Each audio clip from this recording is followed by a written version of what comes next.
mission, dripping the mic on Sunday nights, presenting you with 2020 visions.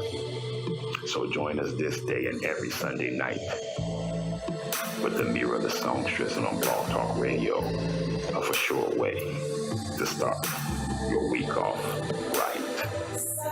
2020 visions on Drip the Mic.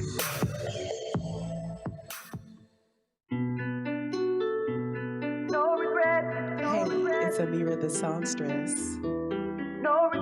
You're tapped into 2020 Vision on Drip the Mic Network. All is well. Stay focused. Hey, you guys. Yes.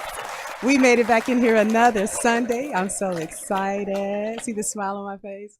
This is going to be on my face all day because, you know, we have some wonderful guests joining us today. I am not alone. In the studio with me. I said in the studio. In the studio with me. We have none other than Buddy Lewis. Say hello to people.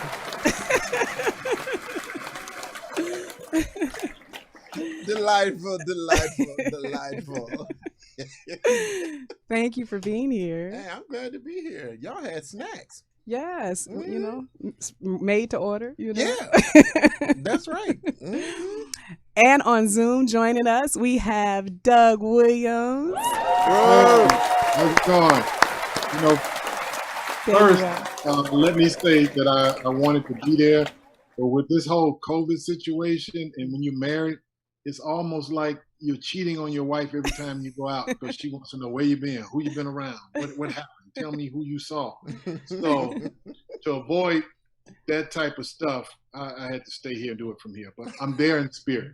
I appreciate it. I appreciate you being here through hook or crook. You made it, and that's all that matters. Give him a hand clap, Tony. Yes. But first, you guys know how I like to do it before we get started here. I want to give a few shout outs. First of all, I do want to shout out Natalie DeSalle Reed. She was a great comedian and actor, and she passed away. I want to read a little bit from TMZ. A prolific actor known for the roles in Eve, Medea, and Babs has died after a battle with cancer. She kept it private, but the veteran comedic actor passed away Monday morning. A family member tells TMZ she died of colon cancer after having been diagnosed earlier this year. We're told she was in hospice care in her final days and surrounded by her family when she went. You guys can find the rest of that on TMZ on Google. Read the rest of that ad there. But just want to shout her out and just send love and light to her family. She will be missed in the physical presence, knowing that we have gained another angel in the universe. We love your energy, and we will continue to celebrate you. Love and light to you, Natalie. Thank you for your contribution to our art. As well as Thomas Lister Jr., also known as Tiny. Everyone knows him from his famous role in Friday. Yeah, he was, I think, America's favorite bully. Yeah, I agree.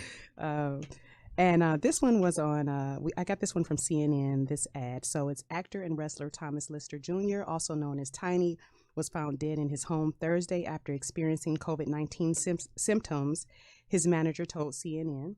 The 62-year-old actor started feeling sick a week ago, but his symptoms got really bad really quick.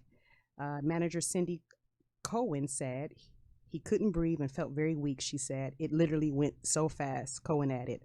Again, you can read the rest of that. You can find that online under CNN. You can read the rest of that article.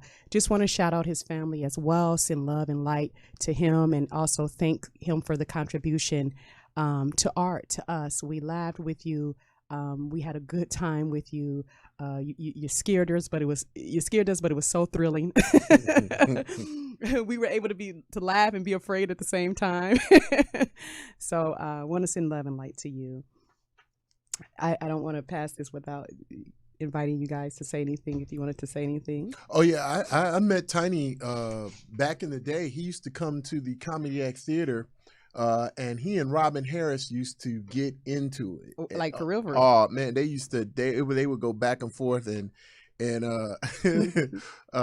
was the funniest thing because it was like a gag that Robin wouldn't talk about his little bad flow and and then he would get mad, right? He's like, don't talk about my eye. And Robin's like, forget your eye. You can't see me nowhere. I'm standing here.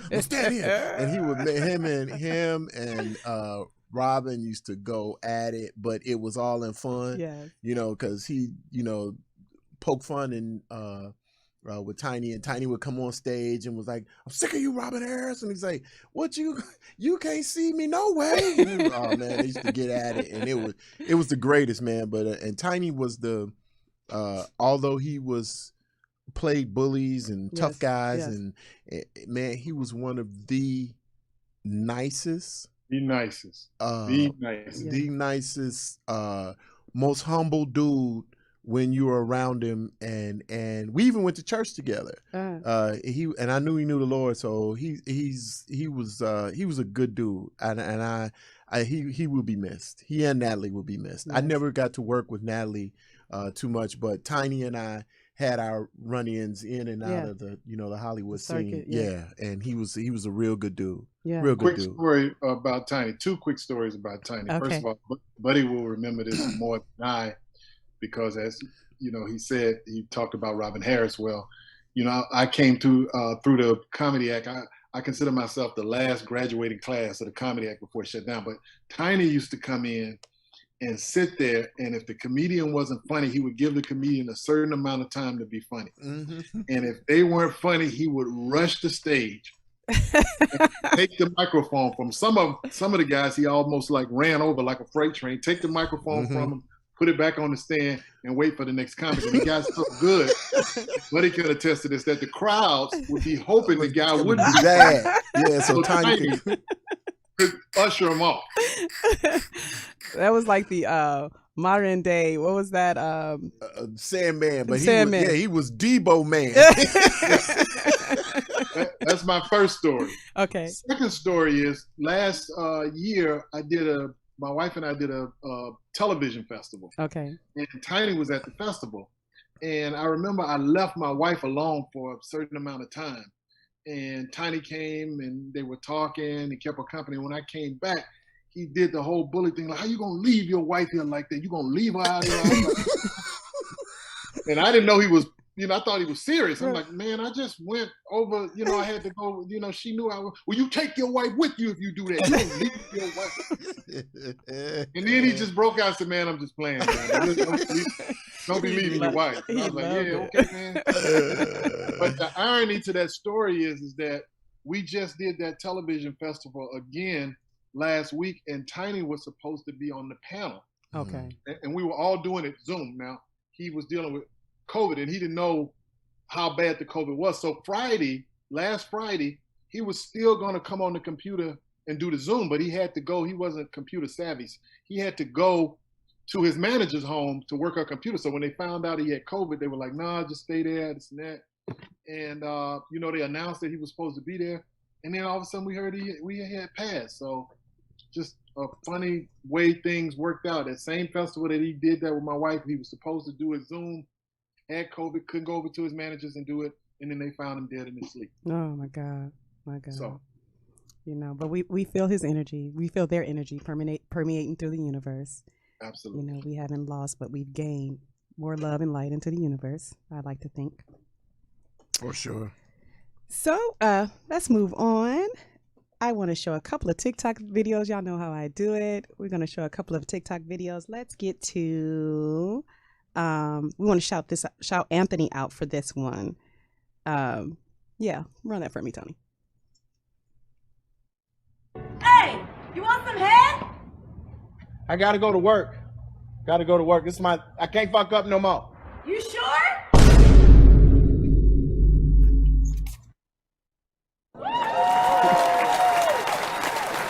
Just a little something to brighten our day.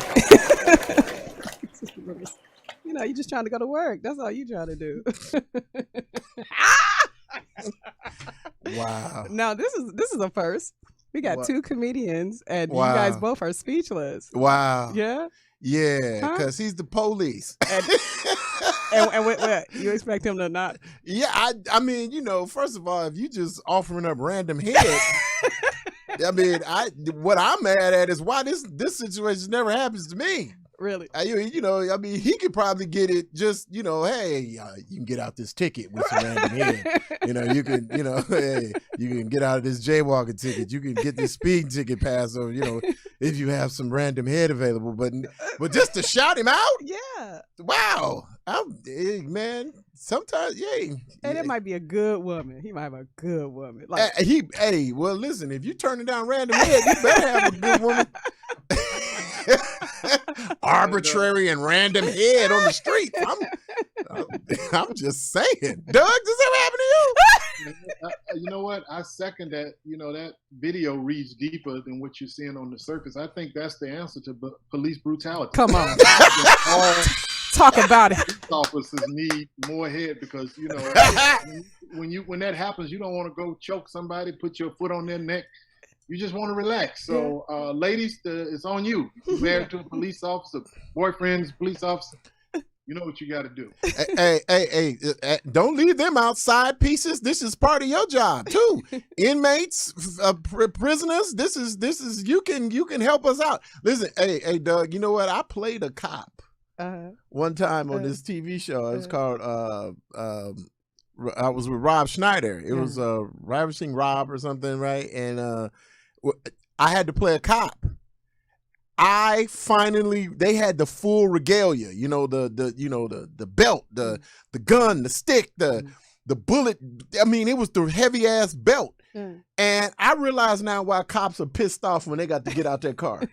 Why? Because that belt, man, that stick is all in your ass, Well, and you know the gun is poking you in the thigh. And you like if you have to get out, right? And we were doing takes, like, you know, all right, take one, and I had to get out. You know, and you have to struggle to get all out the car. I was like, you know what? I would shoot somebody's ass too if I had to get out this car over and over, and then have to chase somebody. Yeah. Oh no, nah, I'm going in and shoot you. Yeah, you know, I got, you know, run, shoot him. I don't know. Hey, man, that's why I was like, when I saw that, you know, that cop show, I was like, I don't know. Now I have a new appreciation for cops, you know, when they were, you know, what you gonna do? And they running and jumping over stuff. And I was like, this is obviously not real. Because I wouldn't have been chasing nobody. I'd been like, freeze, bow. Whew, yeah, Chief, it was tired. I was so tired. I mean, he was running, and I didn't know if I was going. I shot him. You're really shining a light on it, man. Like, yeah. now we can understand what's going Hey, on. listen, if you really had to get out that car, I mean, and it was like 6 or 7 takes of this. I was like, man, and I had to keep getting back in the car, you know, and the seat, you know, this stick and the bullet thing and the gun, everything was jabbing me all in my ass and everything. I was like, you know what? If I have to get out this, I was even on the set. I was like, y'all better get these lines, because I'm not getting my. Can we start outside the car? I was like, this is, I understand why cops are pissed off and angry and got a belligerent, got bad attitudes. You have a nightstick jabbing you in your ass while you in traffic on the 405. You get out and shoot somebody too. I told y'all this is gonna be all night. This is what we gonna do. And can you imagine in the snow getting out? Oh man, to get out in the heat in California, I couldn't be a police officer in Palm Springs or Vegas or something. I wouldn't even get out the car. I just, bow! damn shack. Now see, don't get these police no more ideas. I listen. I ain't trying to give them no ideas. They chose the job. If I'm you're telling a you, cop watching this right now, don't listen. Don't listen to me. Don't listen to him because I'm a comic. I'm not no damn police officer. You chose that. You knew that stick was gonna be jabbing in your ass doing police training. Right. You should have known then. It's like, hey, you can't be a fireman and go, "Ooh, I don't like heat." Right. This is nuts. Right. Come on, man. I concur. You hate kids? What you doing teaching? Certain things you gotta do. You don't want a nice stick in your ass? Don't be a police officer. Just saying. That's a T-shirt, you guys. It's a brand now. You don't want a nice stick in your ass? Don't be a cop. Don't be a police officer. All right, we have one more TikTok video. Speaking of children, you ever had that night where you had a really great birthday party and you're trying to drive home and it's late at night? It might look something like this. Show that for me, Tony. Man, my party was everything. Everybody came out and showed me some love. I'm tired as a mug. I'm just trying to make it home so I can get into bed. My house feel like it's 50 miles away. Lord, please just wake me up. Please wake me up. I need you, Lord. Okay, I'm up. No, Lord, that ain't it. That ain't it, Lord. I promise you I ain't gonna turn up like that no more. I just want to make it home and get in my bed, Lord. Please let me get home. Please, Lord. Where is my bed at?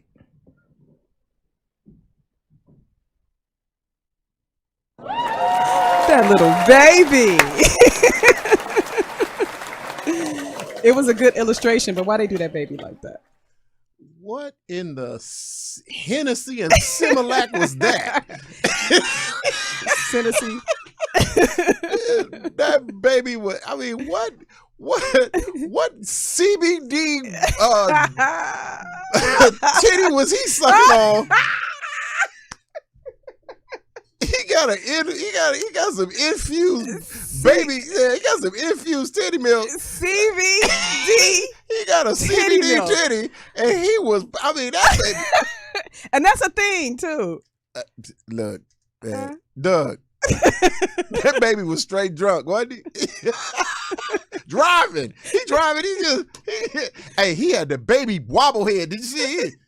Yeah, I'm good. Does it remind you of somebody you know, Doug? Have you ever seen that? Herein lies the problem. Okay. See, now you got to change that, because next thing you know, you're gonna grow up, the police gonna pull him over, and then you got an incident. See, this is a police accident waiting to happen. You understand what I'm saying? So we got to stop it there. We got to correct this problem when they're that age, so we don't have to have all these marches and riots. Right. 17 years later. So should we stop giving them Similac? What you think? Hey, yeah, Similac with yak in it. See, this is what's wrong with black parties anyway. See, this is the baby party.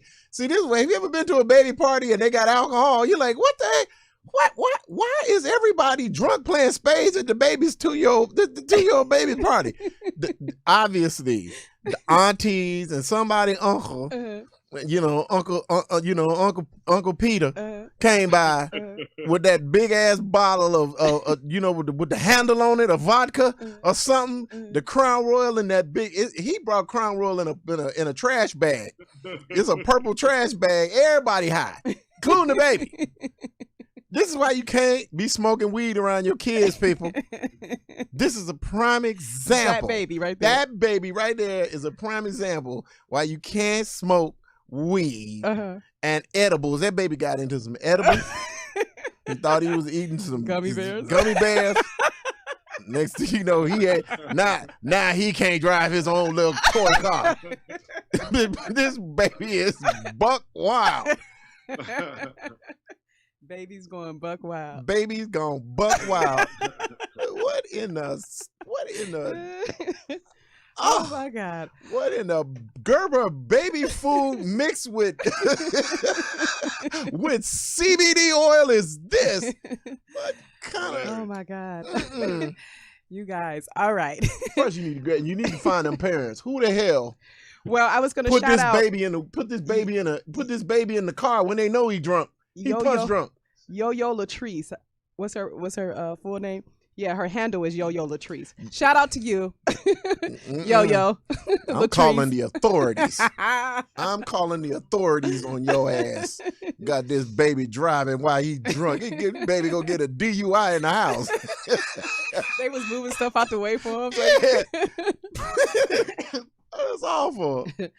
Well, I'm going to get into this commentary so we can get this show on the road and get into this interview. We want to know about these two young men here. They have been up to a lot, actually. They don't stop. The pandemic hasn't stopped them. I call it the healing, the uprising hasn't stopped them. They have taken the bull by the horn, and they've been charging forward, and we are proud of them. We want to celebrate them today on 2020 Vision.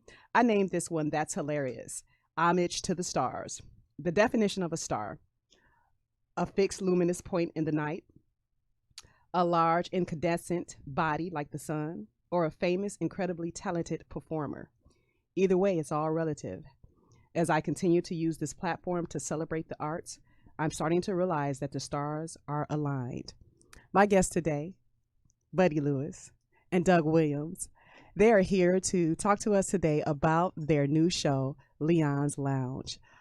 And I'm going to tell you guys and show you guys all the things that they've been up to. We can't let them leave here without celebrating them.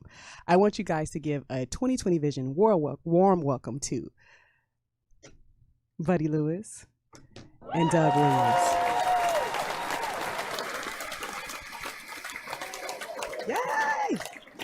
Yay! That's my happy COVID clap right there. That's my little baby COVID clap. You can. Baby COVID clap? Yeah, that's the baby COVID clap. It's not loud. It's just, it's precise. Perfect.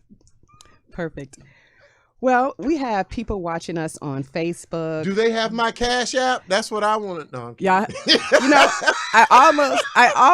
Facebook will let you charge now. I almost charged for this episode. I almost said that this is kind of too good to be free for people. Listen, now you can throw Buddy Lewis a tip. I'll give you my Cash App. They're watching on Facebook. They're watching on Twitter. They're watching on Instagram behind the scenes. They like being behind the scenes on Instagram. Cash App works on all those platforms. And the people want to get to know you. And for those who don't, everyone knows them. But for those who don't, we want to introduce you. And we want to start with where you're from exactly.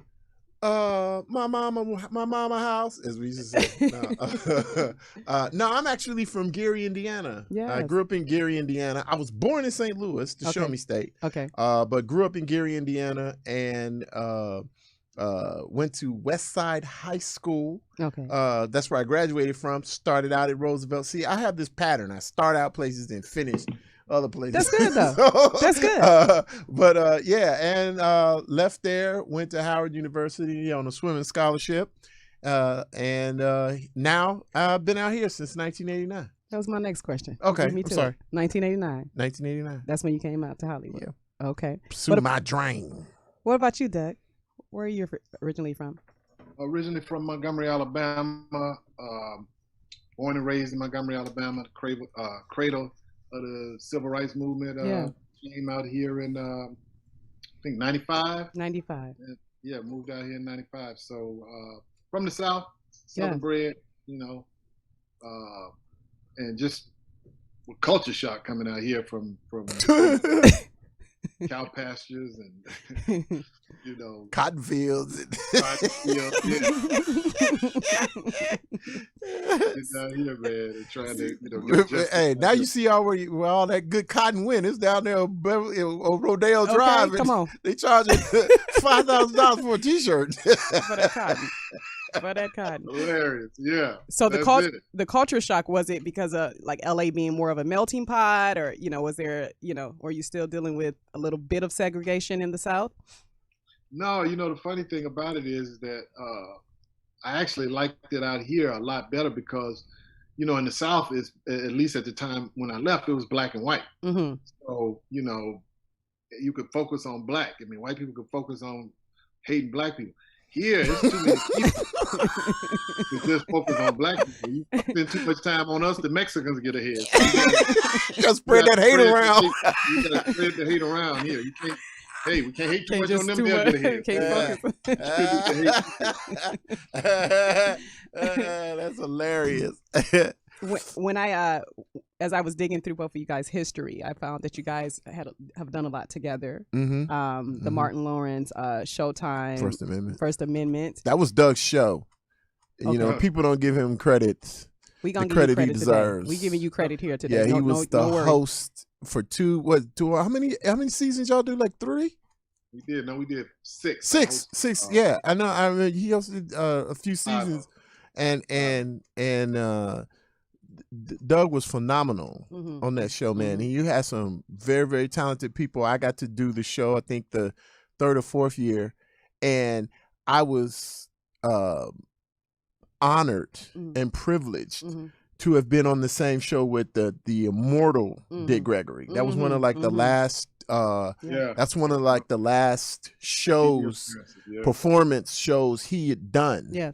And I happened to be there. So, you know, it's funny. My career has been really interesting that I've had a chance to work with some icons, you know, and in the comedy game. And Dick Gregory was one of them. And he was so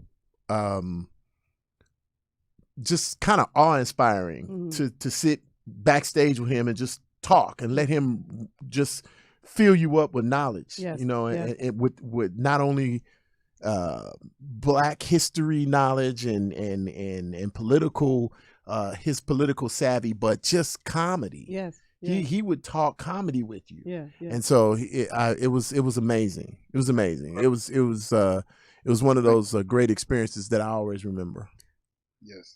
What were you saying, Doug? I know you were trying to say. Yeah, I was agreeing with him, especially, you know, it's just to work with Dick Gregory. When you look at his past, his pedigree, you know, what he did for the civil rights, he's another person that, you know, whom I feel never got the full credit for his contribution to civil rights. I mean, it essentially cost him his career to a degree, meaning that, you know, as talented as he was, he never really shot to superstardom. You know, he never had his own show. And he sacrificed all of that to fight for us, be on the front lines for us.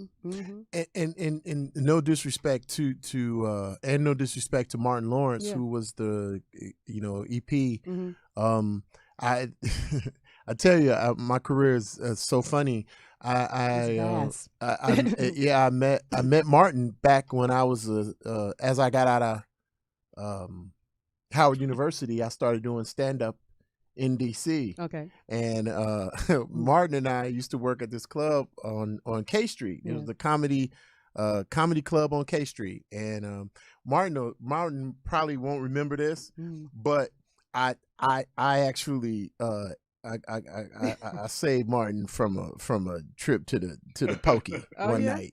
Martin, he might not remember this or want to tell it, but one night this guy got drunk, right? And he was, you know, in the club. He was a comic, and and he was, you know, razzing Martin a little bit. You know, when are you going on stage, Martin? He's like, Martin was like, yo, man, my name's Martin, man. Don't call me Marty Mart. You know, the dude was like, okay, Marty Mart. You know, he's still messing with Martin. Right? Yeah, he kind of antagonizing Martin, right? And Martin was like, yo, man, I had enough, man. Leave me alone. It was, well, what are you gonna do, Martin? And Martin. Yeah, if you don't know, Martin's a former Golden Gloves boxer. Oh, he got them hands. I didn't know that. Martin had enough of this dude. Yeah, and I tell you, he gave him a. Did it make that sound? And you know, that sound,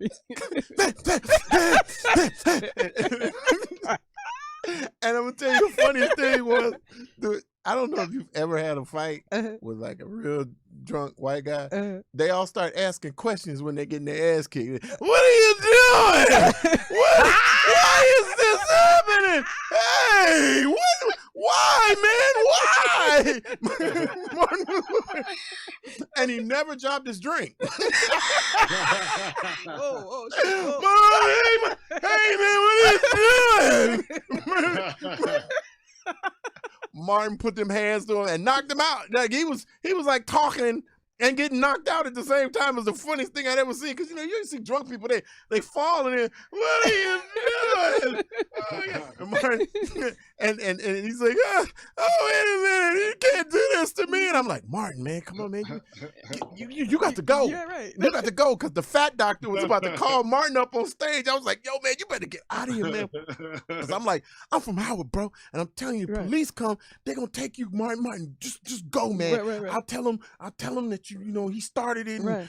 he drunk. I just let him know, man. If he says he flies out, I got you. Yeah. So Martin boned out, Right, and I was right. like, whew. And then as Martin left, the white dude was like, hey, man, what did he do? And I was like, because you did it to him. Right. It's your fault. You spilled your drink on him, and I was lying. I was just, he did it.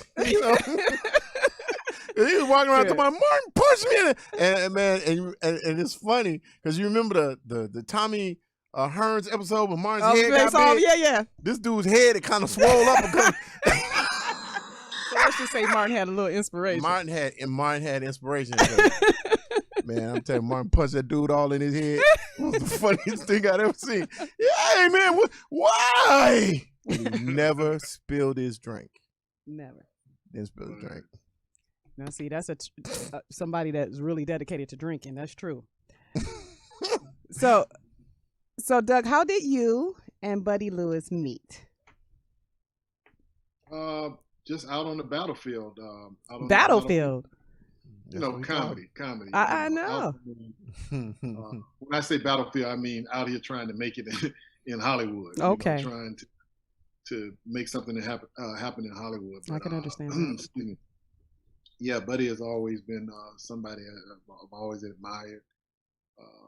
His perseverance, just a genius when you think about his creativity and just always been impressed by him. So, we're in the same, literally in the same two fraternities. We're both Omega Psi Phi Fraternity Incorporated, and in the fraternity of stand-up comedy. So comedy bros. And Doug, we worked with Ricky Smiley when at that time. And Doug, you did a special on BT. What did you do? Did you do what do you call it? Was it Blackberry Inn? Did you do the Blackberry Inn? No, my wife was on the. Yeah, the Blackberry Inn. Yeah, okay. that was a horrible bad version of like soap. That they tried to do on. They tried to do a soap opera on. It was the most. And I'm trying to be nice. I see the struggle. It was the cheapest. Like, I mean, the sets were bad. The costume is the everything was except the people were kind of funny, and everything. But the plot lines were twisted. You're like, hey man, that's. Y'all went past that last week. You're going back to that. Y'all don't have no continuity on it. Wow. But yeah, Doug and I have worked together quite a bit. Yeah. And Comedy Act Theater, the Mavericks Flat. There've been a lot of comedy clubs in the city that we frequent, that we've become friends. Right. We were friends before we were fraternity brothers and all that kind of stuff, and then we have a lot of mutual friends. And his wife is an AKA, so I ain't got nothing but love for the Q's and AKA. I see y'all throwing it up. Yeah, we gonna get to that. We gonna get to that. You guys look like you have a set lot out a hop, Doug. Go on, set out a hop for him over there. COVID hop. Set a COVID hop. Hilarious. So you guys, was it earlier on when you first got here that you guys started to connect, or when did the brotherhood happen? When did you guys decide? Well, I can work together. We can work. We can exist. We can coexist together. Well, what happens in the game, in this game is that the comedy club essentially becomes our office. Okay. So we all gather at the same place. We all sit and wait our turn. We all there, punching up jokes. Hey man, you should add this tag. You should do this and do that. So that's how most comedians meet and become friends. I mean, we came here for the same purpose. Buddy came from, I think you said Indiana, right, Buddy? Right. Yeah. He came from Indiana. I came from Alabama. Somebody came from DC. Somebody came from, and we all meet at these places, and you become friends and you become colleagues. Okay. And that's what happened. It's not, I can't remember a specific time when I met Buddy. Like I met him on this day and this and that, but I just know we met through comedy, at being at comedy clubs and doing different spots and essentially like hustling together. Yes. So, Yeah, and guys don't remember stuff. That's a woman's thing. What? Women they'll know exactly what color buttons you had on your sweater, and Well, we met on the it was the first floor of the building. There was a portrait of a and you ask them, really, you can remember all that, but you can't remember to pick these clothes up off the floor. Really? See, Seriously? look at you. See, now Seriously? you try to take the conversation somewhere else. Women always can remember. I'm talking about the organic, ness of the relationship. Doug and I met out. We was out. Okay. But at some point, y'all decided y'all was going to continue working together. Yeah, and now I in one place I do remember. Okay. Doug and I definitely used to hang out right at as the Comedy Act Theater sort of wound down, because when Doug got out here, Robin had just passed, I think. Oh, okay. He had just passed. I think he passed in 94, 95. Okay. And Doug had come out here, and they were trying to have like a resurgence renaissance in that place. Okay. And because there were several hosts that took over after Robin. There was Joe Okay. Torre and DL Okay. and Keith Morris and a whole bunch of people, Speedy. Mhm. They all and comedy kind of exploded Yeah. after Robin passed, and that was the Def Jam era. All that Okay. was happening. Yeah, Comic yeah, View. yeah. All those things were happening, and I had a room that Kim Whitley and I started in the Valley. Okay. We had a room we took a small Mexican restaurant Mm-hmm. and turned it around, and it became a full-fledged comedy club. It Okay. was the Ha Ha Cafe. Mm. That's the name now, but we were just doing Whacked Out Wednesdays Yeah. in Los Amigos. Yeah, we were, that was the name of the Yeah, restaurant. yeah, It was yeah. Dos Amigos or something, right? And he barely was just doing catering in there, and we came in there, and then we started doing comedy on Wednesday nights, and we had we started a phenom in the Valley, because there was nothing in the Valley. nothing like really. that. Yeah. There was some comedy clubs. There was 1 or 2 clubs, but this was like for us, by us, in the club scene in the Valley. Yeah. And I mean, it was, everybody came through there. Yeah. Yeah. Yeah. And so Doug used to come through, and comics would come through, and they would get to work out. And so we, that's another place that I know we connected. But like Doug said, it's comedy is one of those things where you're not always on stage. There are times when you're in the back, the room, you're waiting your turn, and you're waiting, and you watch the people you like, or the people that inspire you, or the people that you can see talent. Yes. You'll go to help them, or you'll say, hey man, listen man, try this with this, or man, I think you should change the order of that. Yeah. And next thing you know, it's like, yo man, that helped. What's your name? I'm Doug. I'm from Alabama. I'm Buddy. And so now, you start growing with these people. And it's funny, he was talking about class. They're like groups or classes of comics, and so we're all Doug, Joe Torre, there's a class of people that all came through right around the same time, because we're all around the same age. So I call you guys the Hollywood alumni. We're alumni. That's what I refer. And the bruz, the bruz, the comedy bruz. Rue. Yeah. See, That's right. we So, love all of this history. We Yes. love, we love digging into your history, where you came from, when did you come to Hollywood, why you came, because this, you don't just jump into the Super Bowl. This is a whole different thing. A lot of us come and we in our car for 3 months before we can find someone to roommate with, and this is not something. I was there. Yeah, so we love the history of where it all began. Doug, did you live in your car at all? no, I never had to. I did that. Well, he was all conceited when he said that. What'd you say? No. He's not. Yeah, man. What I happened? never had to. Never. I lived in my car, and I lived in a. You don't have the story, the LA story. Oh, I got that. Yeah, I mean, but me living in my car was a result of having an argument with my wife. Okay, well, fair enough. I mean, same difference. I mean, either way you go, you in the doghouse. I lived in some danky ass places too, man. There used to be a X-rated theater on Western right up the street from the right across the street almost from down the street from the AFI. Okay. It was called the Pussycat Theater. Right. And they had a motel above it that had rooms for like $300 for the week. That was beautiful. Hey. Buddy was up in there like, hey, when I tell you this was before bed bugs. You knew you didn't even know they existed. Bed bugs is a new thing. I was in there like this. You ever seen a movie where somebody is scared? My big ass is up in that room like this because you hearing, shoot the bitch. Who got a dog? Stop it! Get out of here, Ralph! I'm like, what the hell is? Where am I? I'm in a crowd. Like, what have I done to myself?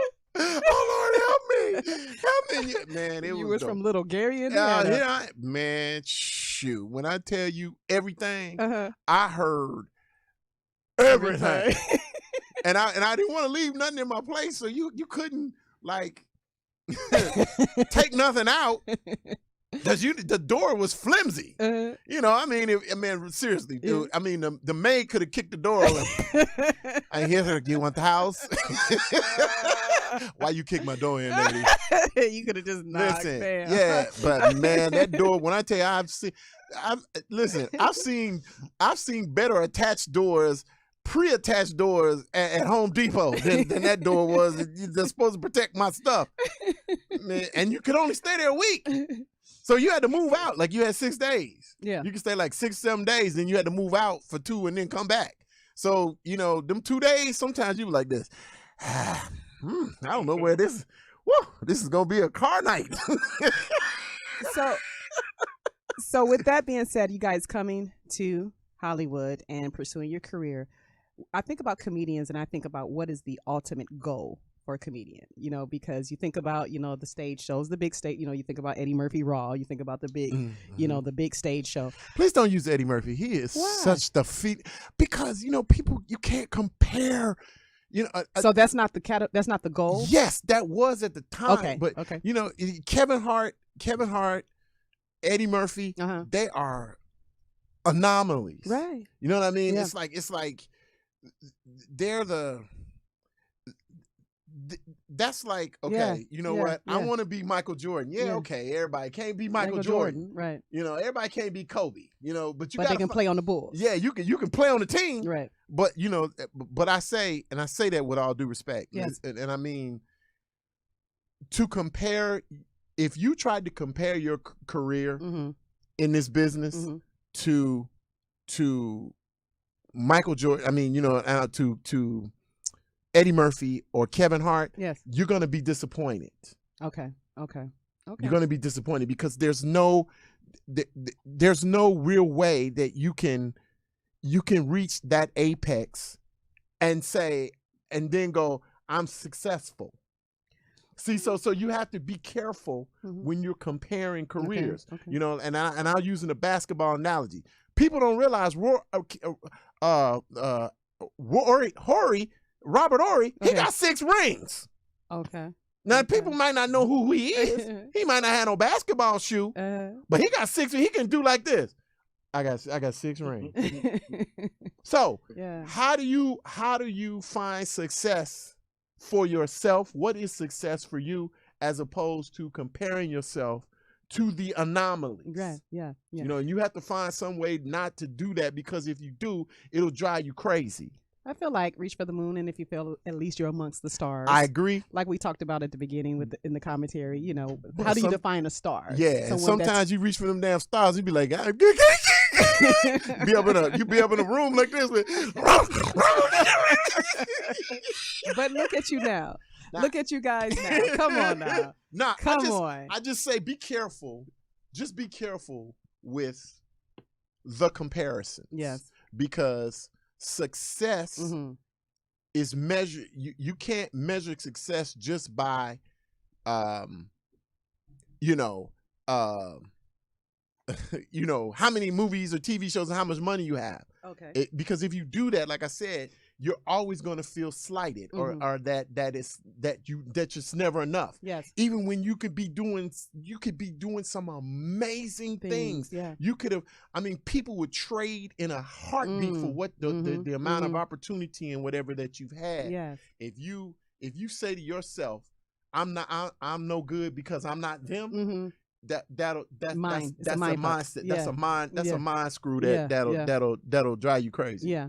And that's what drives a lot of people crazy out here in LA. Yes. And for comics it's tough, and I've seen it's also tough on women. Yes. You know, because so many women think, you know, that I'm pretty, I'm talented, I can come out here and, hey, you go in a room, it's 20 of y'all. Okay. Looking like you. Yeah, you know, it's 20 of y'all. Yes. You know, and I mean, same height, weight, eye color, hair color. You're like, God dang, it's 30 of me? Yeah. And you'll be like, damn, that's my twin over here. Right. It's like, because that's what happens out here. And so who can't say the line, welcome to, hi, Mr. Jones, nice to see you today. Who can't say Who that? can't say that, right? Who can't do that?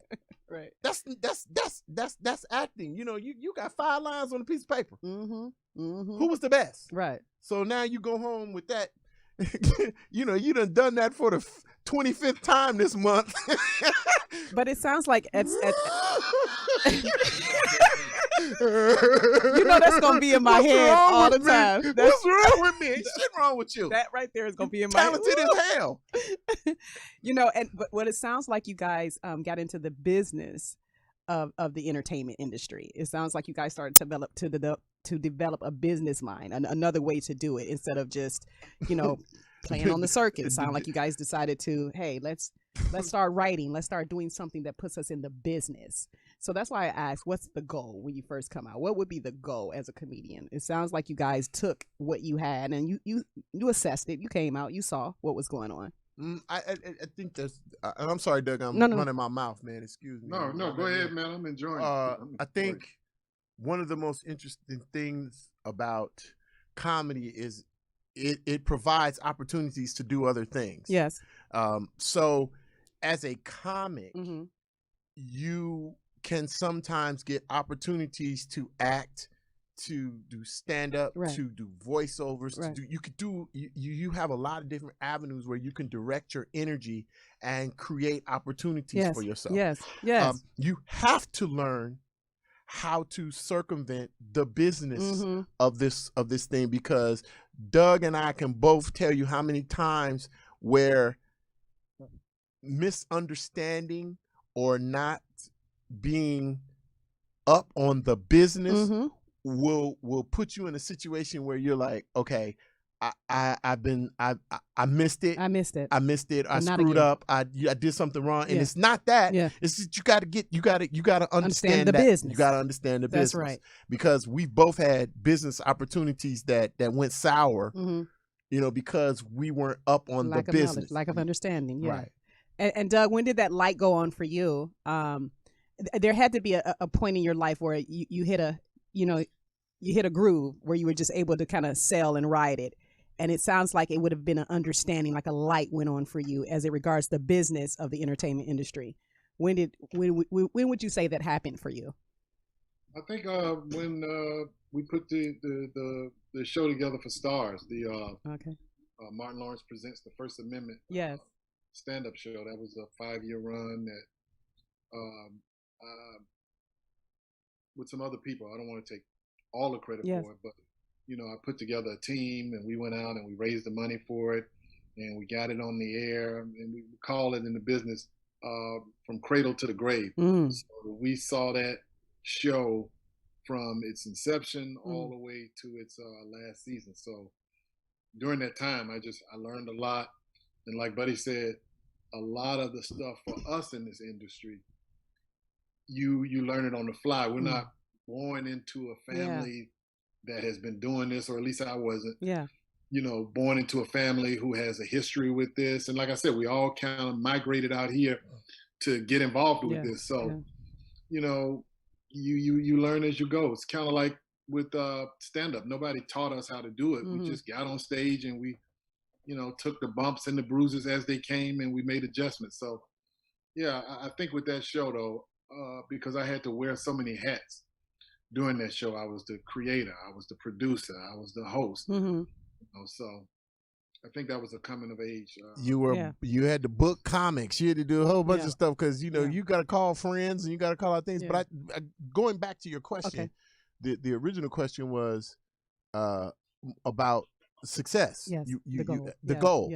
And for me, it's funny how the goal changed. Yes. But my goal was to be, and I wrote this down. Okay. I want to be a successful comedian. And I didn't know what that was. Yeah. So the only comparison I had at the time was Eddie Murphy, was Richard Pryor, was Bill Cosby. You want to be like Bill Cosby.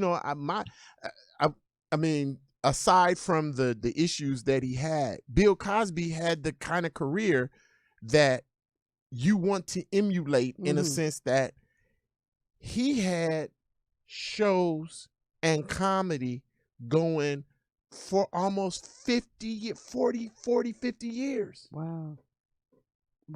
40 years he was in the game. He was in the game. From doing stand-up all the way up to the last Bill Cosby show, to hosting Johnny Carson, to doing stuff. I mean, Bill Cosby had the kind of career that you go, damn. How much is he worth? Yeah. How much is he doing? Yeah. I mean, so like I said, trying to emulate the anomalies is tough, but you try to pick out things that they've done and say, if I can take pieces of what they've done and make this my own, then I'll be successful. Yes. And that's my goal. So like my goal when I first came out here, and I said this to myself, I had small goals. I wanted to be I wanted my own TV show. I wanted to be in a movie. Like I wanted to, there were small, successful kind of, things. And then you say, then the goal changes when you've done this for a while and you go, listen, I want to have a sustainable career where I keep working. Yes. Where each opportunity leads to another opportunity to put me in the to keep me in the game working, and that's the thing, is to be able to, for me, that's the goal now, even at this very moment, is to have the opportunities give me and present me more opportunity so that I can continue to work and not have gaps. That's right. In my employment and my money and, my and to not be down for long periods of time and people forget, okay, who is he? Right. What's this guy doing? Right. You want to be, and that's why the internet and all these other things, like I'm trying to get with some of these kids on the internet, like, hey, help me figure this out. Right. Because y'all are making money off this thing. They're doing it. They're doing it. So I'm always on somebody's, janky pod, whatever, internet. Yeah. You'll see me on some stuff like, what, buddy, why you doing that? Hey man, he got 1 million followers. Okay. That's I'm trying to be Uncle Buddy. Okay. And I'm glad you said that, because a lot of comedians, they get upset with the newer generation of comedians that's on your Instagrams and your TikToks and your YouTubes. They're like, oh, they didn't put in the work, they didn't do it right. Yeah. But they're doing what we have, served up to us. Everyone, back in the 60s, back in the 50s, you know what I mean? We didn't, once we got to the 70s, we didn't do it like they did it in the 50s or the 60s, right? So Yep. we all have our turns. So I don't think we should begrudge. I don't begrudge them. I don't begrudge any of them. Yeah. I do think that a lot of them get a rude awakening. Oh yeah. When they get on go the out. Yeah, they get that. Because I'm gonna tell you, Tiny Lister would have punched all of them in the face. Tiny Lister would have punched a whole bunch of them in the get your ass. Get your ass off the stage. Stop closing your ass. Stop Get it. your ass. Tiny would have, you suck. Put the mic in the stand. Well, but now I don't begrudge them, but what I do hope is that as they grow on the internet, or as their careers begin to blossom from that internet thing that they do, that if they're going to be stand-up comics, you're going to find out that that's a whole nother genre that you got to put in, because comedy is an art. Yes. It's an art form. Yes. And it's a job, it's an art form, it's work, it's a career, it's all of that. Yeah. And if you're not willing, and it's a sacrifice, if you're not willing to put in the time to massage that, and rub that baby, that, and treat that girl right. Breastfeed. Breastfeed, and, talk to that with some woman, CBD. bring us some breakfast in bed, and, pay for some stuff and do all that. You ain't willing to do all that with your comedy career, then man, let it go. Stay on the internet. Right. Because you wasting my time, and you BSing, and you treating this girl wrong. Right. And they probably making more money on the internet than they probably would make. Yeah, but that they in their lane. But but then and it shows, because some of them are horrible comics. But are we mad at them for being in their lane though? If they stay in that lane, are we mad at that? Oh no, I'm never mad. You know what? Listen, grab the bag. Get your bag. Get the bag. Get your bag. But don't be over here. But see what happens is they be getting that bag. And then clubs will be like, people were walking out. I'm like, he ain't no comic. He's a YouTuber. Right. He ain't got 45 minutes. Look, Doug and I'll tell you, listen, even the great comics, I'm talking about great comics, Chris Rock, Kevin Hart, yes, Sinbad, yes, Dave Chappelle. Yes. When you talk about these guys, and they do a special, Cat. That didn't happen like in a month. You got to remember, before Chris Rock did like the black is something, I can't remember the title. That was 15 years worth of comedy he put on that special. Yeah. So Kevin Hart took he takes a year and a half. He's done like 5 or 6 specials, but that's 20 years worth of material. Okay. And then a year's of work before he does the special. Okay. So you're not talking about somebody going, in 3 months I'm gonna do a special. Yeah. No, you're not. Right. No, you're not. Right. So a comic is going to put in that time, and see, some of these people think, I got 1 million followers, people like me. They ain't got nothing to do with doing stand up. Yeah. Yeah. You got to put in some time, and you got to put in some work. And the great comics, Dave Chappelle was in clubs all over. He was all over the country doing clubs before he did that first special on Netflix. Yeah, yeah. Chris Rock, his last special that he did, I saw him in the clubs working at, he would do 3 or 4 minutes worth of material and leave. Yeah. And he did that. He would go in and do 10 minutes. So the moral of the story is put in work. Got to put in this work. And speaking of that, you're going to get this work. Speaking of that, we want to celebrate you guys. Buddy More Lewis and Doug celebrations? Williams. Yes, we're going to celebrate. We're going to keep celebrating on here on 2020 Vision. That's what we do here. Wait. Okay, you know what I like? Like one of your fine friends going to jump out of cake or something? That's what we need. We gonna celebrate. Well, the equivalent to it. Okay. Ameerah, you got to. You know what? You need to have some. I know you What got you some need? cute friends. Huh? You got some cute friends. I do. Yeah. Why don't you have none of You them down here single? celebrating? You single? Yeah. Okay. Good. I'm a single man. Good. Doug the one married. I know a lot of good women looking for a good man. Huh? Okay. You gonna still be the good man though? Like that's all I'm Yeah, at. I'm just saying. Look, see. Look, I don't know. Look. You wasn't sure. I'm not. All I'm I'm saying positive. is you wasn't sure. I'm like, what do you mean? I'm not sure. I can lie them up. That's all I'm saying. They probably gonna call in.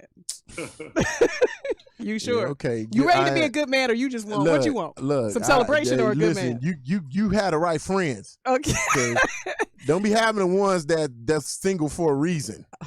You know, because some of them got The that. only reason that got they that might one- be single is that it's more of us than it is of you all. No. Some of them got that. Some of them got that bullet wound scar. See, You know, and some of them got a. you got said a, my friends. Yeah, got You that. Got that you vampire said tooth that's a my little long. friends. They got that vampire tooth.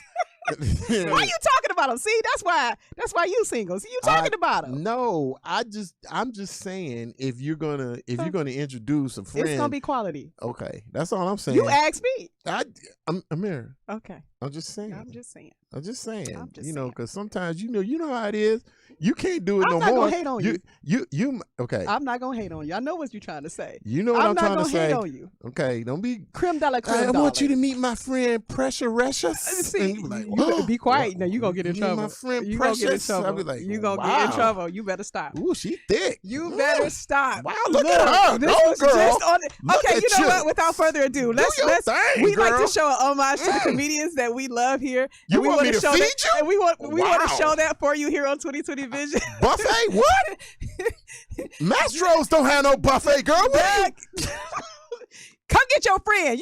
This why you ain't come to the studio, because you already knew he was gonna get up in here and clown, and you didn't want me. What do you mean? What does that say? It says hors d'oeuvres. Horty whores. Come- What is Doug, that? Oh, Brian, can you show that homage to them before he get me and this whole show in trouble? I ain't scared of you motherfuckers. Where my bitch? Where my bitch? Can't we just say employee?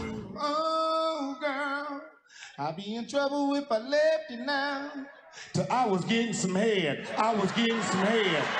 Cut it off right now before I come in there and get some head out of all of you. This shit here, nigga. This shit here, niggas. This shit's gone. Court's about to start any minute. I hope this don't take long. We're gonna be in and out, counselor. Didn't I tell you stop calling me that I'm not a lawyer? All rise. The Honorable Judge Karen Jones presiding. Oh, Sylvester, you know her? Man, we used to date back in the day. we just broke up this morning. Oh, you gonna tell all my business? 3,500 hours of community service for disrupting my courtroom and another 1,500 hours for stealing my dishwasher. Your Honor, I'm gonna have to inform the court that I cannot do no community service. And why not? Because I'm gonna be in jail for manslaughter. Oh, come on, help me! Oh, don't worry. They'll earn every hour. Just got off the phone with Karen. She's sending over 2 community service workers. 5,000 hours? Yes! We just hit the community service jackpot. Do the bird dance. Do the bird dance. Anna. Those little kids need to get off that Ritalin. From the many faces of J.D. Lawrence comes a comedic journey between 2 friends and their newfound relationships that will breathe some much-needed life into a community center. Hey, listen, man. But it all worked out. It did, man. He said he got a job for you. It's gonna work out. You grouped me out. Starring J.D. Lawrence, Terry J. Vaughn, Drew Sidora, Buddy Lewis, Cheryl Lee Ralph, and Clifton Powell. J.D. Lawrence's Community Service.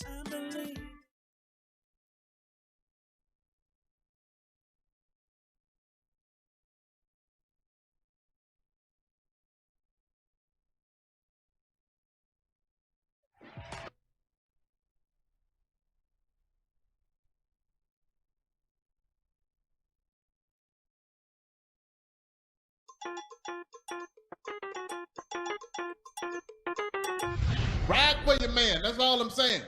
Be down for your man, because there's a lot of other stuff out there. You got to protect the home court is what you got to do. Like, you know who really impressed me I was reading George Lopez. Did you know George Lopez, the comedian, he was dying. Needed a kidney. Wife found out she was a donor, jumped right up. Take mine. Bam, gave him a kidney. I told my wife, I said, that's what I'm talking about right there. That's a ride or die.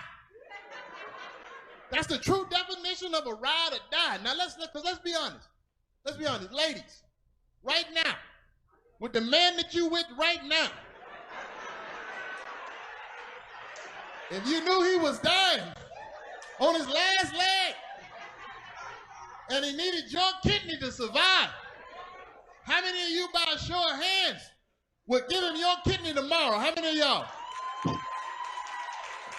You can tell a lot of them were lying on that one by the way they raised their hand. Y'all are lying. Half of the time, y'all don't even want to give us a ride to work. You're like, look, you're going to have to catch the bus or get your friends. I'm not going to be taking you to work every day. That's every day I got to take you to work? You'll give me a kidney, but you can't put some gas in the car to take me to work?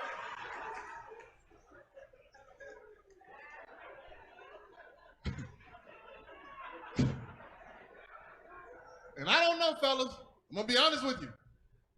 I don't know about accepting a kidney from your woman.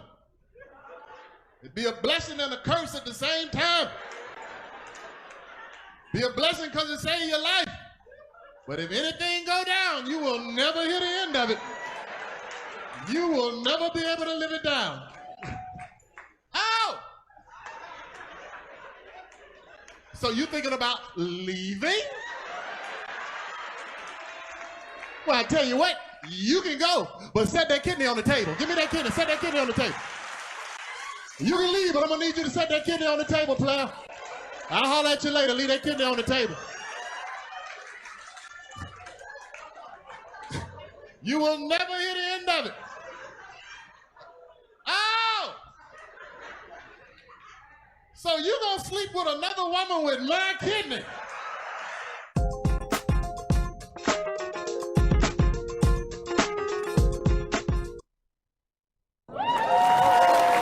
Yes. We just wanted to pay a little homage to you guys and thank you guys for your contribution to the arts. Yeah, I need some more video clips. Me. Actually, there was more of you. Definitely. It was you about the other one of him. It was, yeah. I'm glad y'all didn't get none of my career from the X-rated channel. Sorry, we had technical difficulties. We had a crash. But yeah, there actually was more. But you know, we want to propose a toast to you guys. Oh, shoot, hold on. Can I have some more? So I drank mine already. You drank yours already? I didn't know we were going to toast. I don't know how to pour, so you can go. Oh, let me show you how to pour. Yeah, I don't. Doug, you so don't have nothing? Green juice, Doug, whiskey, wine, whatever you. Really a different type of show. You know, we just try to. Alcohol. Yeah, we try to make it good for you guys. Ooh. And good stuff too. Yeah, each month we feature a different bottle of whiskey. And Mr. Cook, tell us all about it. Tell us about this one. All right, this is Woodford Reserve. It's another Kentucky small batch bourbon. And this one, I haven't gone over this before, but this one actually has a boast about more than 200 different flavor notes. So if you sip it nice and slow and do the different whiskey tasting procedures, you'll actually get a bunch of different flavor notes throughout. So, but again, another Kentucky straight small batch bourbon. All right, we'll be sipping on this one all month. You know what, Ameerah? I am so impressed. What? You know, because that's not his real voice. I heard him earlier when he came in. He was all up here. Welcome in, buddy. I just want to say thank you. And it's great to meet you. And you sound like Mickey Mouse. And then all of a sudden, when he's talking about bourbon, yes, the deep aromas, the flavors of all. Now you sound like Darth Vader, the bourbon man. I saw you look at him too. You was like, where that voice come from? He just sipped some bourbon and his voice got deep. Hold on, wait a second. Oh, shit. Yeah. Hey, you done drunk yours before with a toast. I'm sorry. Everybody out there in YouTube land, Facebook land, Twitter and Instagram and YouTube. Yeah. There it is. There Doug it is. Williams, please Doug, toast with us. Find a glass or something, Doug. A little Dixie cup or something. There you go. Yeah, he got coffee in his. We like to toast to your career and thank you guys so much for giving us laughter year after year. And it is a pleasure to have you guys here. Thank you so much. Yes, Salud. Salud. Don't put no COVID in my cup.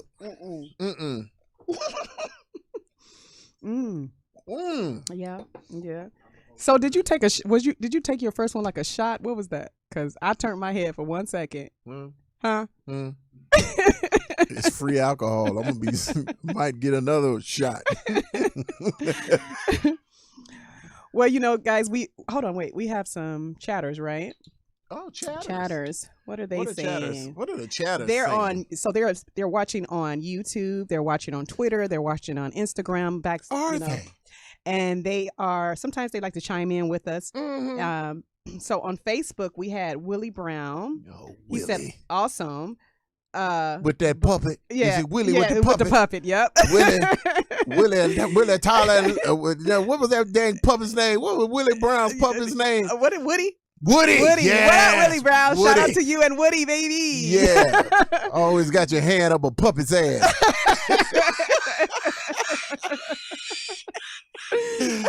I'm messing with you. Woody and Willie. Me, my man, Willie Brown. And he said, but shout out Buddy Lewis and Doug Williams. My man. Yes. Very funny comic. Yes. And then Rodney F. Cruz, he was like, good evening, everyone. He was like, he had his black fist up, Power.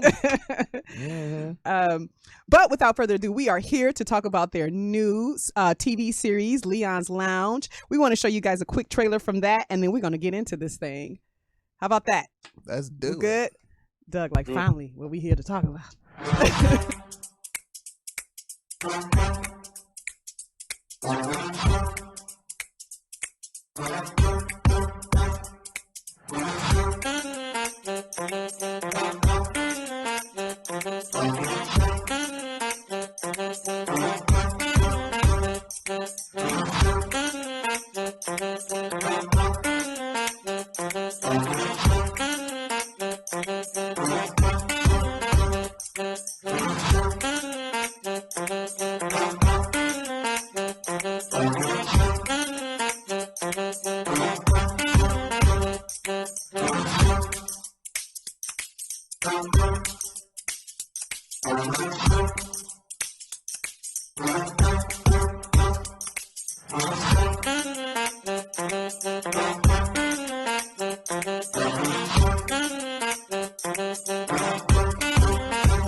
So in this segment, you guys, if you would indulge me, I have a few questions about the show, and then we're going to open up the line so the callers can do a Q&A for you guys in regards to the show. Okay, and first of all, can we just talk about the premise of the show? What's it all about? Go ahead, Doug. You take it. Buddy asked me to do it. It's called Leon's Lounge. He's Leon. But I hate to do comparisons. But it's in the vein of Cheers. That people, I know this generation doesn't remember Cheers. No, I remember Cheers though. But it's everybody a bar. knows your name. Right. Yeah. So, it's a family-owned bar. The son, Buddy's son, Leon LJ, I think Leon Jr. Okay.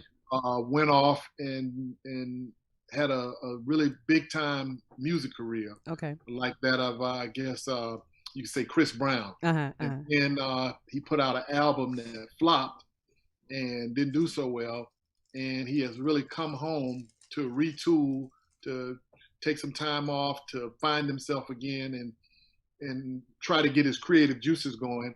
And while he's there, Buddy, Leon, puts him to work in Leon's Lounge. Yeah. So he comes in and helps his father to run the lounge while he tries to reinvent himself. Yeah, rebuild his career.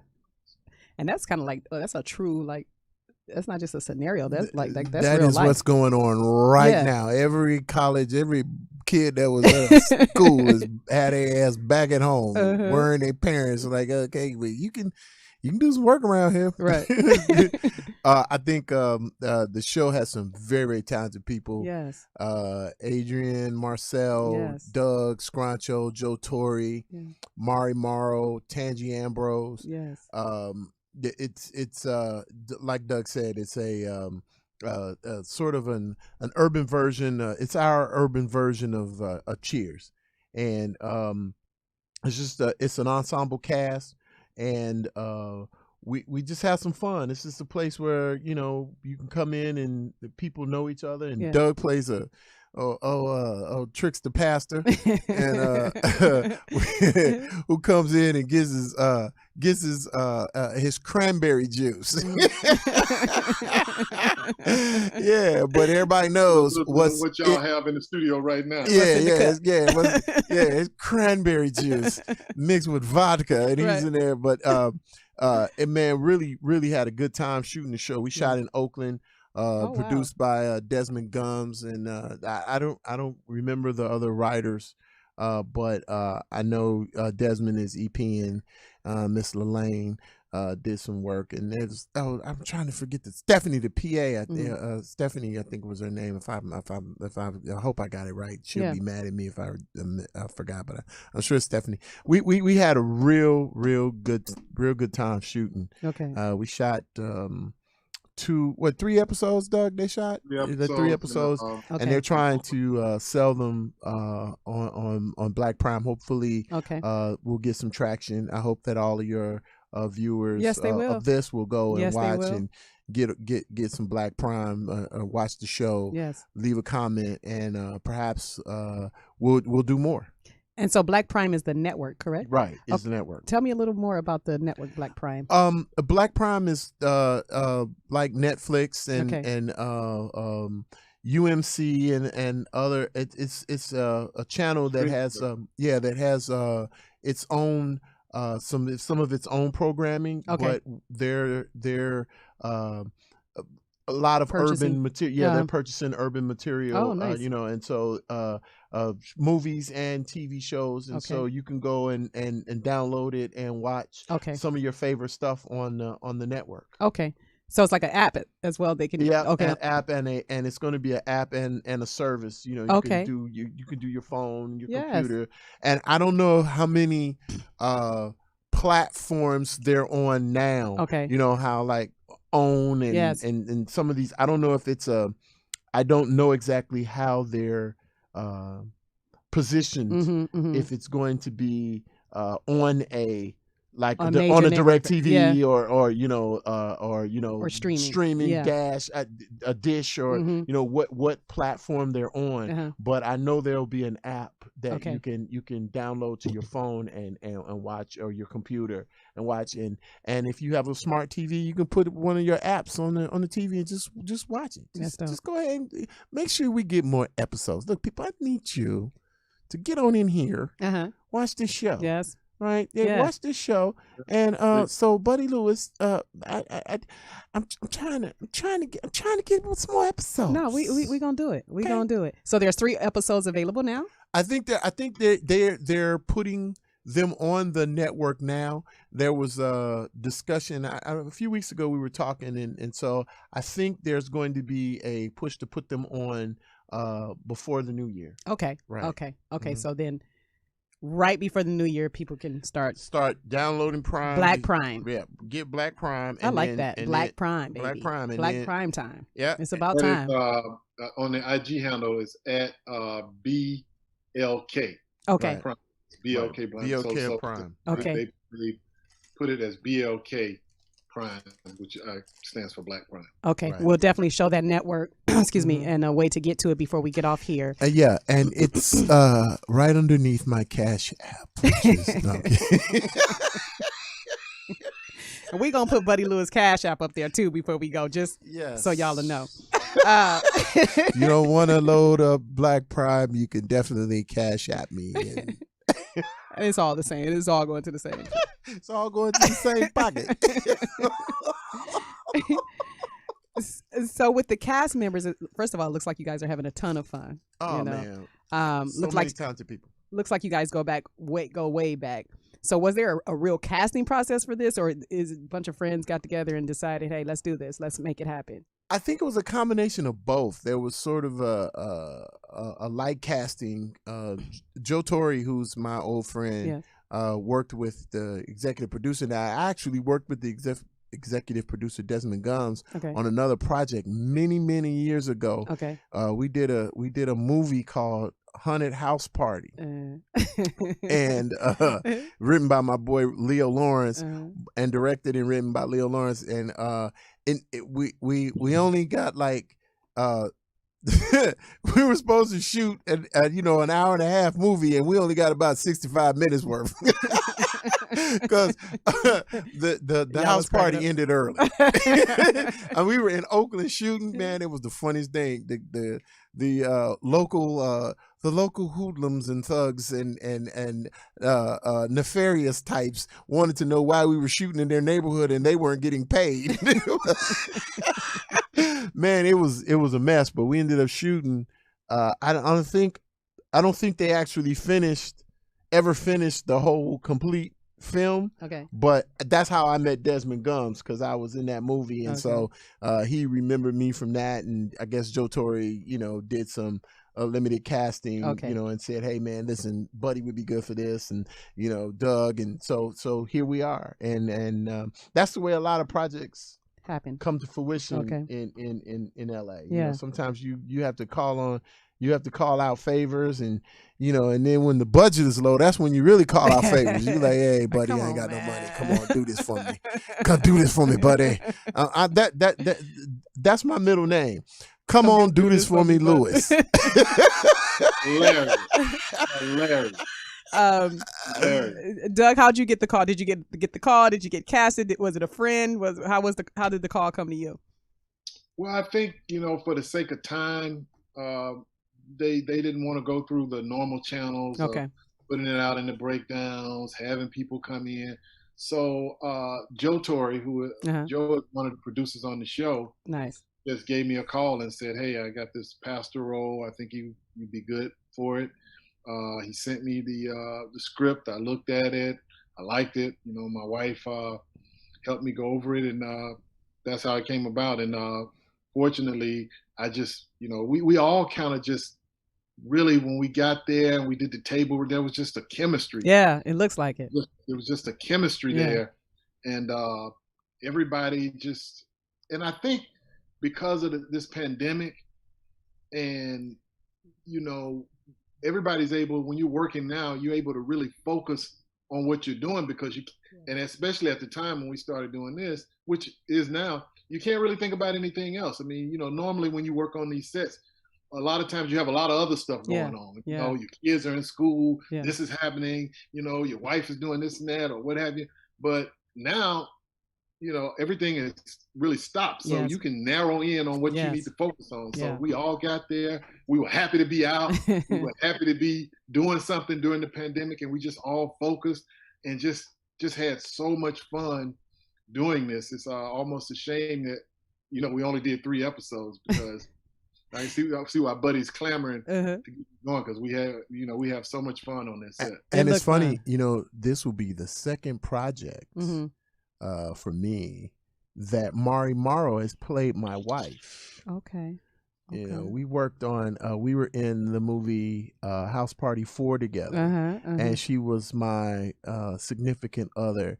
And it's, I told Mari, and I know this is going to be part of a harassment suit. Okay. But it's time hey, for you us. be careful, because look. I told her, I said, I care about Mari, you, we man. can't keep having these married situations, and we don't, consummate this marriage. Her husband's gonna kill me. I am going to be arrested. And you have a license because you're a comedian. Yeah, I'm a comic. I can say whatever I want to say. Whatever you want. You know what? Especially on 2020 Vision. Yeah, exactly. But Doug, you're so humble. Listen to you. You know what you started out your statement with when I asked you the question, how'd you get the call?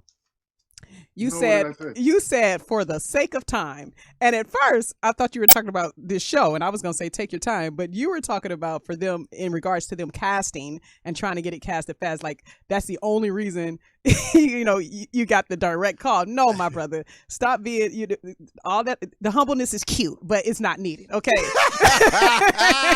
it's not necessary. I told you this is what stars are made of, period. Right. Hollywood alumni, the comedian bros. Hilarious. That's who I'm in the presence of. Shine, brother.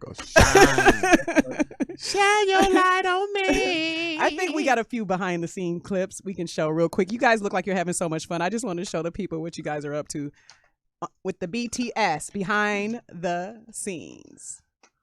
Show that for me, O'Brien, please. Buddy Lewis out here in the park walking, thinking.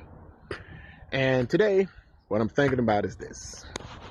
To the new incoming administration, that's President-elect Biden and Vice President-elect Kamala Harris, HU, I just want to say, don't be punk ass, okay? Now, that's what I want to say. Don't be punk ass. Yeah. See, there's this mantra going around right now.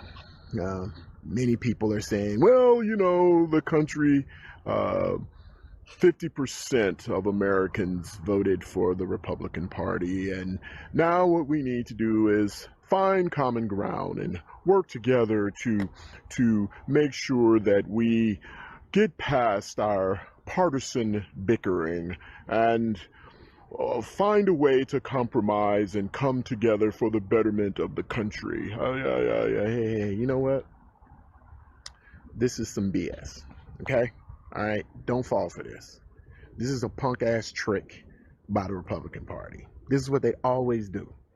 And that's why I'm saying don't be punk-ass. Because, see, this is that Lucy, Charlie Brown, and the football bullshit that they do. As soon as we go to kick, they pull the football back and they go, ha, gotcha, bitch. Yeah, no, don't fall for this. Don't fall for this. We're going to work together with you. No. They don't do that. And that's kind of what I like about the Republican Party a little bit. They don't give two fucks. They don't care. They will run roughshod. They will trick. They will do whatever they can to say, fuck you. And we got to do the same thing to them. No, seriously. All right, I'm going to give y'all a sneak peek of the set. Got everybody preparing for the set. Can you say hello? Damon. The man, Damon. You know Damon over there. Say hello, Damon. Find the camera. Damon right there. We're all getting it in. You got Joe Torre right here, the producer, actor, extraordinary. For the producer, you got Buddy right here. Buddy, say hello. Real quick, man. Say hello. God damn it, Doug. I'm working. He's working. They're trying to get the lines together. No, it's producer. That's not Producer. He's the one that basically cast the whole thing. Was Joe, produced behind the scenes. My man here, forgot your name. What's your name again? This brother right here can sing, man. When y'all see this, you're going to hear him singing. He's doing the thing. All right. So as you can see with social distancing, everybody's got like a distance apart or whatever. So that's what we're doing right now. My scene is up next. So we about to get this thing done. All right. Let me get out of here.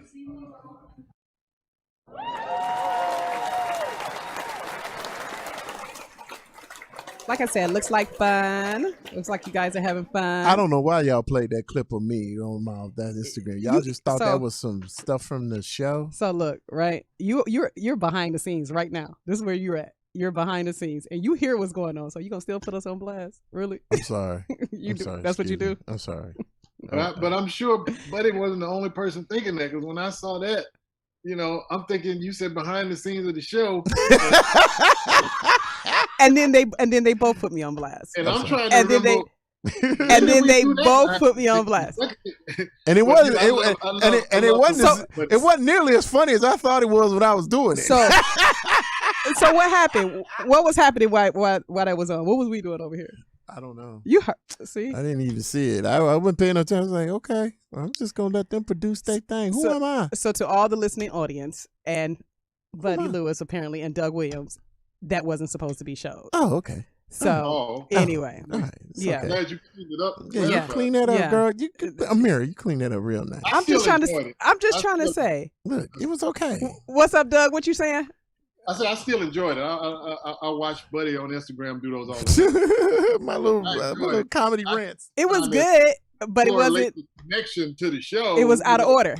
So leaving and went to that. I was like, I do have some clips that I shot from. No, I'm not gonna.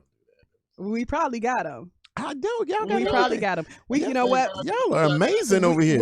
We probably got them, but you know what? What we gonna do? We got a couple of callers right quick. While the callers are on, we gonna get these other clips together. Your technological is off the chain right now. I'm impressed. We have the clips, but you know what? We're gonna take a few callers and then we're gonna get back to the clips. This ain't no rinky dink operation. I'm gonna just tell you right now. But what did you just say though? But what did you just say though? Hey, every now and then we have technical glitches. There's some glitches. Maybe it's the alcohol. It's probably the alcohol. Listen, and it's old, we gonna blame it on it's that. old extra throat over there who was. Yeah, Tony was over there practicing doing throat exercises for the next bourbon that y'all gonna sell, and he accidentally clicked the wrong button. Yes. Now, who is Marvin Sims on Facebook saying, check you out, Rolling Buddy Lewis? Marvin Sims, man, that's Brother Sims from my fraternity. What's up, Brother Sims? How you doing? He said, who has time for tasting? I do. Brother Sims, my man. Thanks for watching, because I know it's way past your bedtime, 68. Apparently, he likes calling everybody out, buddy. That's your thing. Yeah, hey, man. Huh? I'm sorry. I'm just messing with Brother Sims. He know I'm messing with him. You ain't gonna call in and be you should call in, Marvin. Little jabs. Marvin 646-378-0355 and press 1 so we can to raise your hand so we'll know. I thought he was calling. Didn't you just say they were calling in? He's a chatter, so we have people that they won't call in, but they'll chat online and we'll read their chats. Okay. Chatters. Yeah, see, y'all chatters. got technological stuff going on here. I we never got knew that's chatters. What you call them. We got chatters. You know okay. What I mean? Oh snap! We over here doing it last time. Yeah. Doing things. Does Henry answer the phone with his deep and masculine? He does. Yeah, he does. Yeah, it makes it more professional. With a little porn voice. I said professional, not porn. Oh, I'm sorry. How did you get those two words? Because he has that deep. Yes, did somebody order pizza?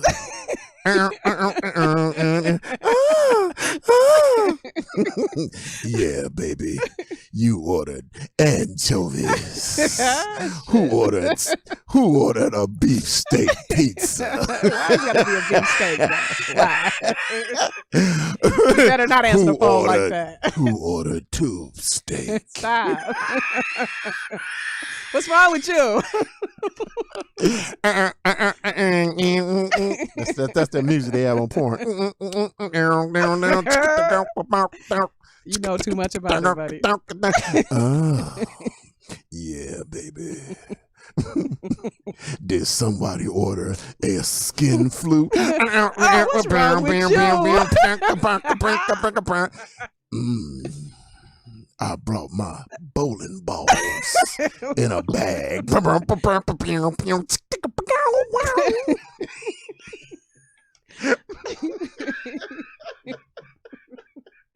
I should have known better. Oh my God. I'm done. I quit. No, you still in the game. Who we got online? Reggie Brown. Are you there, Reggie? Hey. Hey. I am. How y'all doing? We're great. Can you? All right. Hey, thank y'all for taking the call. Hey, I'm loving the show, man. This is great. I appreciate you taking the call. So hey, my question is so when you guys are on the set, how are you guys staying safe, man, in this environment? You know, how are you guys making it happen?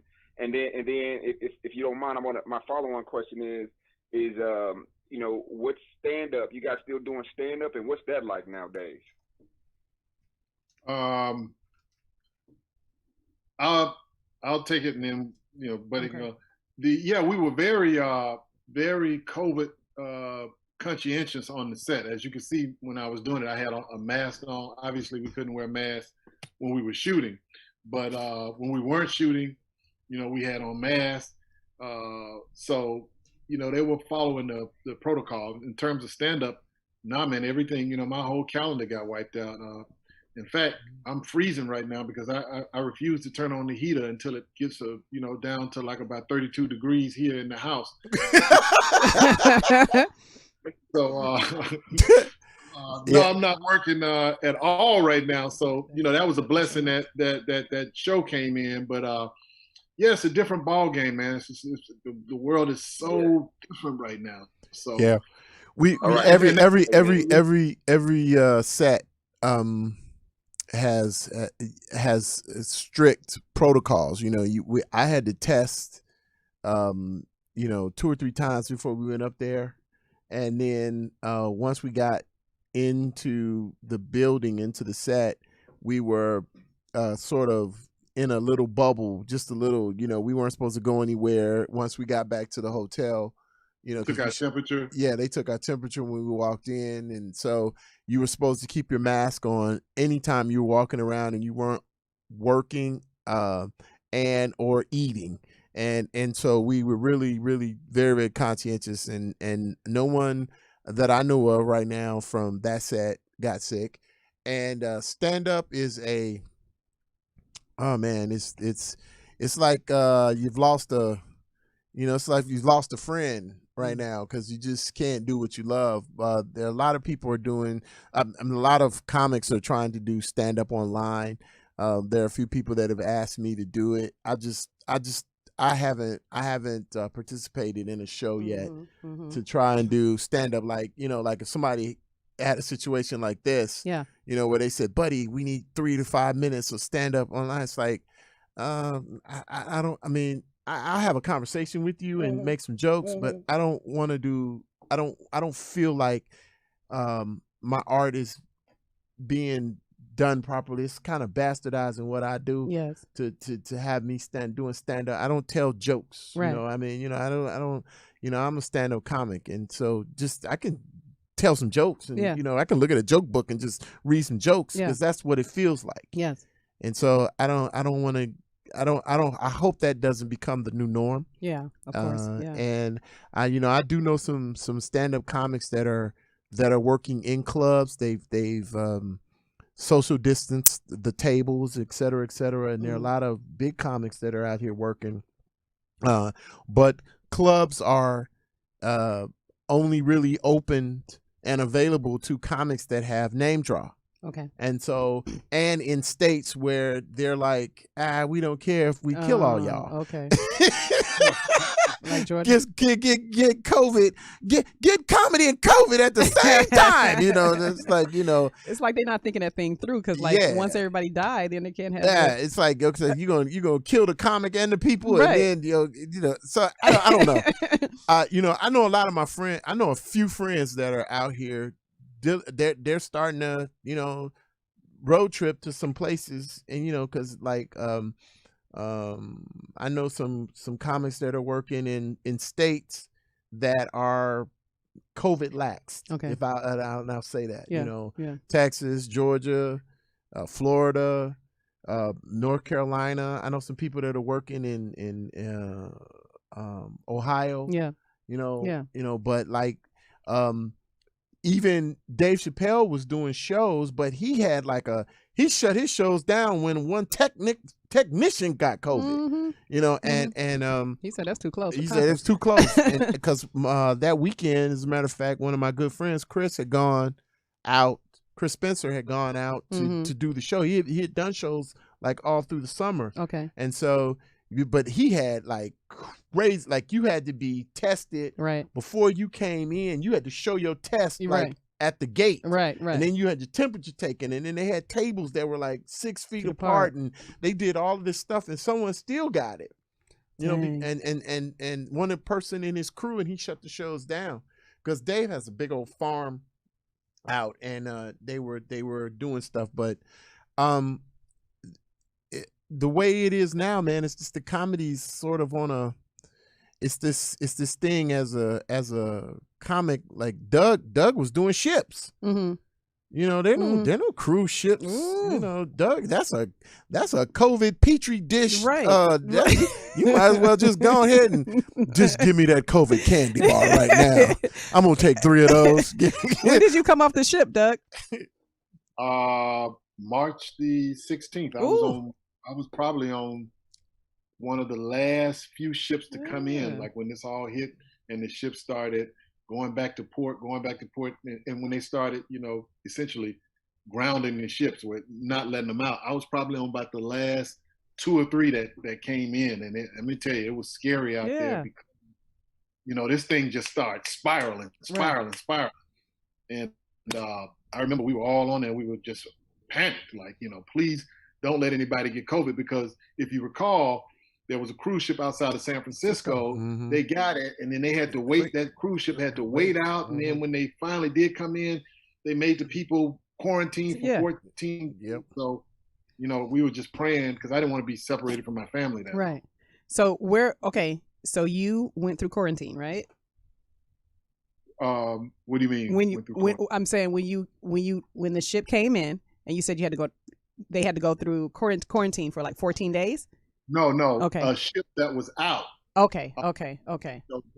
One of the first, some of the first cases were reported on a cruise ship. Okay. On a cruise ship outside of San Francisco. Okay. And when that happened, the Trump administration said, "These are my friends. Let them in." So how was your transition back to that shit on everybody back here? How was that? How was that safe for you? What, you know? I'm missing a part of the story. So when that thing happened, they called all the cruise ships in. Uh-huh. So what I meant by that was we were hoping that nobody displayed the signs on the ship that I was on. Okay, right. Because nobody displayed the Simpsons. When we got back, they just let everybody get off. Oh, okay. And, you know, the cruise line wanted that anyway. They didn't. Oh, okay. Not like they were saying. So you received a blessing. Okay, that's why I didn't connect for a second. You got the blessing. You was on the ship where there was no cases, or at least no symptoms. Okay, so he got the blessing. Yeah, he got a blessing. I get it now. Is our caller still on there? What was the second question? I think we lost the second question. It was 2 questions he asked. One, it's about stand up, and he asked about the stand up. So you got both of them. We got him in. And you say, he asked how it was working, and it's not. There are no clubs in LA open. No stand up, no comedy clubs, but people are doing like weird stuff. Like one of my friends had comedy in the streets, and then some people were doing comedy clubs on rooftops where they had open, you know, people are doing open, these open COVID kind of like one. I went to a club, a club situation where they had, it was an entertainment situation rather, but they had taken over like a parking lot, like in this downtown like parking lot, and they put a stage up and lights, and they were doing a show, you know, outside, and that's the only thing that's really going on. But now, since about a week ago, the governor and the mayor shut all that down. They're like, listen, it's actually, I need to hurry and get on out of here because curfew's on. I'm not trying to get shot because, you know, by the police, because I'm trying to get home. They've kind of shut all that, you know, I mean, restaurants, and I mean, the only thing like the only thing that's really open are restaurants for takeout now, because you can't even, there were some restaurants that had, you know, seating. Yeah, you sit outside. Yeah, but now all that's done. Yeah. So it kind of, you know, I'm not a conspiracy theorist, but you know, this is ridiculous. We can't we can't play the game, man. Like, you know, this is only affects me. You know, hey, listen, man, it ain't really about you. Put your mask on because you know, I don't want to give you some stuff, and I don't know who you know. Right. You know, I don't know who you've been kissing. you know, you might be with one of Ameerah's friends that's, you know, not the cute one that's. There is no teeth. There is no buck. What'd you say? With a vampire tooth that on one side. No. Got that one bicuspid that's dangling. It's not doing. No. That's a little look like like she just turned into a vampire on one side. Have you ever heard beggars can't be choosers? I'm just asking. I'm just asking that. I'm just asking that question. Yeah, your bigger friends should be choosy. All I'm saying is you asked me. Do we have another caller on the line? I was suggesting. You were I was trying to help them out. Oh, okay. It's a level up. Yeah, it's definitely it's a level up. It'll Okay. definitely be a level up. Okay, we'll see. I'm gonna check your little Facebook page. Yeah. You know what? Instagram, I was on a couple of dating sites. I just want to tell all the ladies, if you're on a dating site, you know, and you don't put a picture up that got a girl in there cuter than you, because I swear to God, I'm always be like, I'm always half-ass tempted to go, hey, look, who's your friend? Right. Forget your monkey face. Who's the girl standing next to you? Tell her, is she dateable? I just heard about this celebrity dating website. What was it called? I just heard about it yesterday. Really? And it's some little secret, like like everybody. So the celebrities that's on the site has to vote you in to enjoy. Hook me up. Right? And it's only for the who's who. The who's who? Okay, what it's called? Who's who? Lonely as fuck. I'm gonna find out the name of it before we get off the show. LonelyCeleb.com. LonelyCeleb.com. You don't have to be lonely with your celebrity status. You got followers, but no nigga at all. You listening to that Hulk music.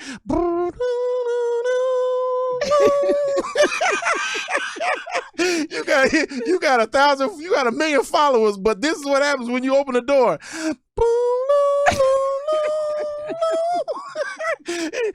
And asking for the cat or the dog that's named after shit you want. Mercedes, come here. Diamond, man. Richard, he said man. Richard, come here and sit in mommy's lap. I know I'm wrong. Sorry. I'm sorry. Stop. Is there any other Sinister who?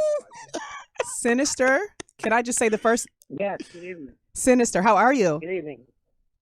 I'm fine. Good evening. And congratulations to the guest of honor on their new show, Leon's Lounge. Thank you. Congratulations, fellas. Thank you, brother. You have any questions for our guest? Yeah, I do. As artists, performing artists, writing artists, whatever kind of artists, we all have a creative process, regardless of what we do, to keep us fresh and in line. What is yours? Oh, Yeah, I was going to ask, can you repeat that? One of our guests is on Zoom. Can you clarify the question? What is your process, your creative process as an artist to keep yourself fresh and in tune and relative? Good question. First of all, Sinister, I'm scared that you're asking these questions with a name like Sinister. I'm just saying. I'm a little afraid. I don't know what you doing over there, Sinister. Okay, but I'm going to tell you my process, because this sounds like something you might take and use, and I don't want this on no police blotter when they doing your analysis, Sinister. Okay, I'm messing with you, man. Listen, how do you know what? I think the process for me, man, is simply, I used to have this thing where my goal was to write one joke every day. Oh wow. I tried to write one new joke every day. Look at the newspaper, look at something, look at this is just for stand-up, because I think the process is different for acting and different for when you're doing auditions and things. But I think for just strictly on the stand-up tip, to stay relevant, you have to keep producing material, and I think that's a lot of comics don't write. And so I made it a goal of mine to try and be the kind of person that could write my own material.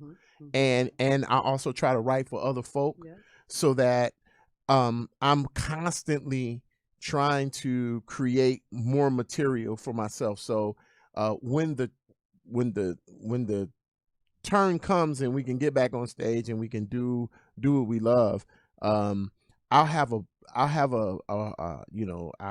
whole, I have my baby face, kind of thing, because Babyface, he said that, when he first started, he had already written like 7 albums worth of stuff. Right. So he was ready. Yeah. And so this is the perfect time now to just start collecting material because sadly for a lot of comics, man, once you do a special, if you've been working, think about this. If you've been working 15 years and you've never had a comedy special, if you got 15 years worth of material, when you do an hour, that's an hour's, it's the 15 years you took to deliver this hour. Yes. That's material's gone. Can't do it anymore. Okay. So if you don't have 2 hours worth of material, you got to start over. Yeah. It's going to be another 15 years for you to do a special. So you got to have enough material, and you got to keep building the material in these downtimes, in these periods where you don't have a lot. Build your material. Yes. So that's my thing. I just try to keep the keep my eye on what's happening and try to write as much material as I can. Oh, yeah. Doug, you wanna answer that? Pretty much, Buddy was spot on. Just try to keep, like I think Buddy really summed it up. Just keep writing, keep observing. And I've just kind of converted now. And Buddy mentioned it earlier. I'm just trying to plug into this new social media, foray. I'm just trying to get plugged in now. I mean, this social media now has forced guys like me, guys like Buddy. You saw Buddy put out the video. It has forced us to come up to where things are. I mean, we're from the old school, not old, but just old school way of doing things. Yes. And now we're being forced now to try to grasp and master these platforms on social media. Yeah. And it's hard for us because there's such a lack of creativity that you can have things blow up. I mean, you can do something so silly that, in my humble opinion, requires no talent and it gets 1 million views. And you can do something like Buddy just did that was thought out and creative. And, you got to struggle with something of substance battle somebody, lighting a cat's ass on fire. Yeah. And then there's just some things you're not willing to do, for the fame or for the attention, Right. So I'm not. I'll do anything. You'll do it. No, okay. Matter of fact, I'm leaving here to go sell some. No. I think I need to send the one with the tooth with you. I'm sorry. I'm done. I'm joking. Okay. Nah, listen, you gotta have some morals and scruples in this business. You gotta have some. I don't say you have to have all, but some. There's some places you shouldn't go. There's some things you walk right up to the line and you go. See, because you're struggling trying to say what you're saying. I'm not gonna do that. What'd you say? What'd you say? I gotta do what now? You can tweak it. How much? How much? How much you say I'm gonna get for? You gotta be able to. Pull back when it's really bad. Yeah. Did Marvin call in? Oh, so, your brother called in. Marvin called in. Marvin. Too late. Don't nobody want to talk to you, brother Sam. Yeah. I know you don't want to talk to me. It's probably past your bed. It's 7:15. You about 20 minutes past your bedtime anyway. Hey, you know what? You know what? You need to lay off the Woodford, man. You about ready to fall off that chair. I do want to say that I've been. Hey, you shut up, brother Sims. I've been mixing it with water. I've been enjoying the show. Right. Ameerah, I want you to know that you are looking fly tonight, girl. Thank you so much. I appreciate it. What about me, brother Sims? Not that I want your little compliment, but Hey, and turn your radio down. I did have one request. I'm sure it's not going to happen tonight, but I wanted to have Ameerah to really bust a song for us because she's sounding so good tonight. And oh, my bad. Why you going a 15-minute delay? That's what's wrong with you with your ancient ass radio just catching up right now. I can hear your old ass radio catching up right now. What time zone are you in? Look, we can hear it too. Yeah, we can hear your old ass radio. Put your computer on mute. I have to be careful what I say because you guys might blurp it out. Just put your computer on mute. Yeah, put your computer on mute. Sort of like your throat. Put that on mute too. Okay. If you put it on mute, then it did. Okay, wonderful. Finally. I think it's on mute now. Thank you, for God's sake, man. Oh God. Ugh. So you didn't call with a question for our guest. You like a dude like your grandfather with the VCR right now, Brother Sims. Turn your radio down. Can I talk, Brother Sims? Hey, can I talk? You gotta stay in, the floor of what we're doing. You can call. We're trying to take questions. Request her to sing a song. Looked a lot like the Cosby Show. What'd you say? Was there an effort with that dancing and all those moves? Was there an effort by the director to kind of mimic that Cosby Show introduction with all of the dance moves? That's a good one. I mean, I enjoyed all the dance moves except the ones for Buddy because he can't dance. See, this is Brother Sims. You know what? I'm gonna get my. Don't play with me, boy. He ready? Get my deep Hey, throat. Doug, I love you, man. I love you, Doug. Oh, thank you, man. As my alarm goes off in my car. It's probably Brother Sims' radio that did it. Hilarious. oh, FM, AM ass radio you got in there. Ham radio you got in there, Brother Sims. Turn. Hilarious. So, I'm enjoying the show. To answer his question, I don't know. I think that this is my own personal opinion about things, but I think, he had us there. There was a green screen, and I think that was the most feasible, economical thing to do to, move things along. I don't know if he was mimicking the Cosby Show or if he was, that was on his mind. I'm just my sentiments.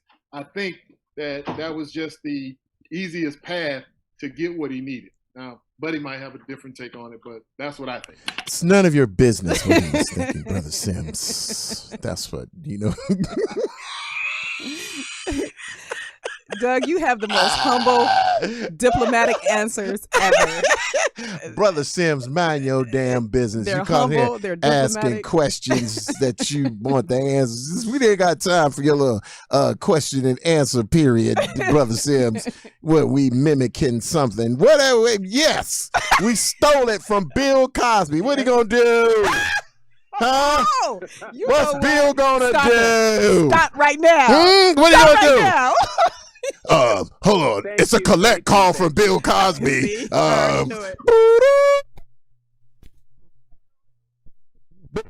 Mad because y'all doing it.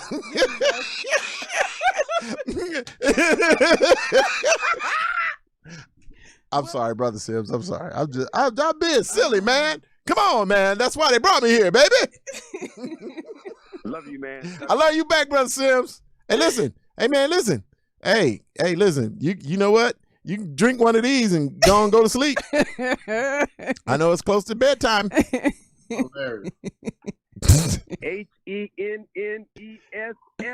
baby.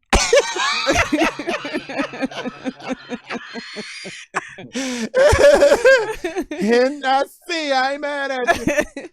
Love you, Brother Sims. Yeah, thank you, man. Marvin. Listen, Brother Sims is one of the great men of Omega, and in our chapter, he's the elder statesman in our chapter. And as a matter of fact, he was very influential this year in putting together our program, our Achievement Week program. He was the chairman, and he did a phenomenal job. A young lady won a scholarship. Oh wow! And so yeah, we're really it's always good to be in the presence of greatness, and Brother Sims is one of those great old school brothers, man. So I was teasing him a lot, and he is ready to go to Omega sleep right now because he's probably I mean, he pledged with the founders. So wow. He pledged with Jesus in them. Yeah, his Omega Sci-Fi is really it was him, Jesus, disciples. I love you, Brother Sims. So we want to get speaking of that, we want to get a mega comedian roll call, a mega sci-fi comedian roll call. Okay. Go ahead. I want y'all to call them out. Let's see. Joe Torre. Mike. What's Mike? Mike Epps? No. Mike. Mike B. Mike B. Mm-hmm. Let's see who else. Schuler King. Okay. D.L. Hughley. D.L. Hughley. Yeah. Anthony Anderson. Let's see who else. Steve Harvey. Ricky Smiley. What's man in Alabama? Had to fight on stage. Steve Brown. Let's see who else. Leonard Robinson. Who's on? He's improv specialist. Leonard Robinson. I'm trying to think who else. That's my mate. I'm missing some. Another comedian out of the South, out of one of the Carolinas, Nick Lewis. Spice Adams is a Q. Okay. Let's see. I'm trying to think who else. There's a lot of y'all. Howie Bell. Green. Danny Green. Yeah, Howie Bell, man, that dude's so funny. Danny Green. Yeah. Shoot. Did we get them all? How did it breed? Did we get them all? How did the Megas breed so many comedians? What is that about? What is that? Because the bros is silly. Where's your call sign? Can I hear it? Can I? Cute sign.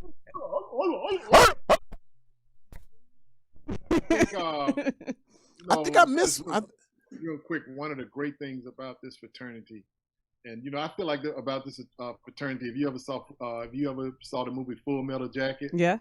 Remember what the guy said? There are many other rifles, but this one is mine. He went on that whole thing. That's how I feel about this fraternity. There are many other fraternities, but this one is the one that I belong to. Yes. And the thing I like about this fraternity, it encompasses everything. You have old scholars to just the average, everyday bruh, like Buddy said, that's just out to have a good time. Yeah. So did we say Steve Harvey? We did say Steve Harvey, didn't we? Okay. All right, just making sure. Rashawn McDonald. McDonald's a comic, he was. Yeah. Yeah, we got a lot of Qs, man. Oh, Bill Cosby's a Q. Yeah. My frat brother, Bill Cosby. Yeah. So I think for me it's one of those things. We have these sayings, many are called, few are chosen. Yes. And so with the Qs, I think I think it's kind of the nature, there are a lot of Omegas have a comical nature, man. Yeah. It's just something. It's something in the blood. Now there are comics of all the Divine Nine, across the Divine Nine. There are comedians who are in other fraternities and sororities, but the Qs just happen to have the best ones. So just it's a lot of y'all. I don't know. No doubt. Shout out to the Qs, baby. I've really, really enjoyed my time with you guys. It's coming down. Yeah, it's coming down to those last few moments. I don't want to leave. Pour me some more. Well, I would like it if you guys can do a few things for me. Number one, tell me what's up next. I know we're promoting Leon's Lounge, but I know you guys are both still working. Right. So whatever is coming up next for you all. Douglas, tell him, man, you busy, because Doug always got him. Doug is the funny. Doug quietly. He's always coming to me going, buddy, I got this project I'm about to sell. I'm like, what? Doug always got something going. So Doug get his hustle on. Go ahead, Doug. Run a production company, and we have a few projects that we're trying to shop, hoping they see some daylight by the grace of God. So, Yes. you know, just as the earlier guest alluded to, we have all of this time now to really think and try to push ideas that were just sitting in the back, and you know, you bring them out now because you have all this time to bring them to fruition. Right. So yeah, my wife and I just, you know, hustling, trying to get something going. The same, I'm sure with Buddy, you know, that is reciprocated because Buddy is always doing something. He has a Rolodex in his town. He's well liked, well received, and well respected. That's right. So, you know, Yeah, that's what I'm. we could do a show, like a 2-hour show on each one of you guys individually. So trying to pack it all in in the 2 hours, there's so much information, so many things we wanted to show and so many things we wanted to talk about. But just the fact that you guys would spend this time with us, we definitely appreciate it. I appreciate it. Yeah. What would you like to leave the people with, Doug, before you get off Just here? go to my website, DougWilliams.net, DougWilliams.net, and that'll connect you to all of my social media. And then from there, you can see, because we always post what we're doing, what we have coming up. So DougWilliams.net. On Instagram, it's Mr. Douglas Williams. So yeah, and follow me, man. I'm just trying, like I said, I'm trying my best to plug into this new whole YouTube, Instagram, this new generation. I'm trying my best to plug in. So please follow me on those platforms and help me build them, so I can get out, like you said, to start making money from all these followers. Yes. We're going to show your website really quick so that people can see. Yeah, Douglas. Where's it up there? Is it up there? Okay. Uh-oh, no, that's not that's it. his all his little emails. Okay, Wait there we go. Let me get no screenshot of hornygoat.com. We don't want to see that, O'Brien. Were We we don't able want to to see scroll that, through it? man. Are we able to scroll through it or no? There it is. That's it. DougWilliams.net right there. Yeah. Okay. And then, do we have his Wikipedia? Show some of his accolades, please. We don't have his Wikipedia pulled up. Yeah. All right. Okay. There we go. There you are, all about the website. Yeah. Wonderful. Wonderful. You guys, I love it. go visit. Definitely. Go visit Douglas. DougWilliams.net. Yeah. Then come on over to Buddy Lewis Instagram.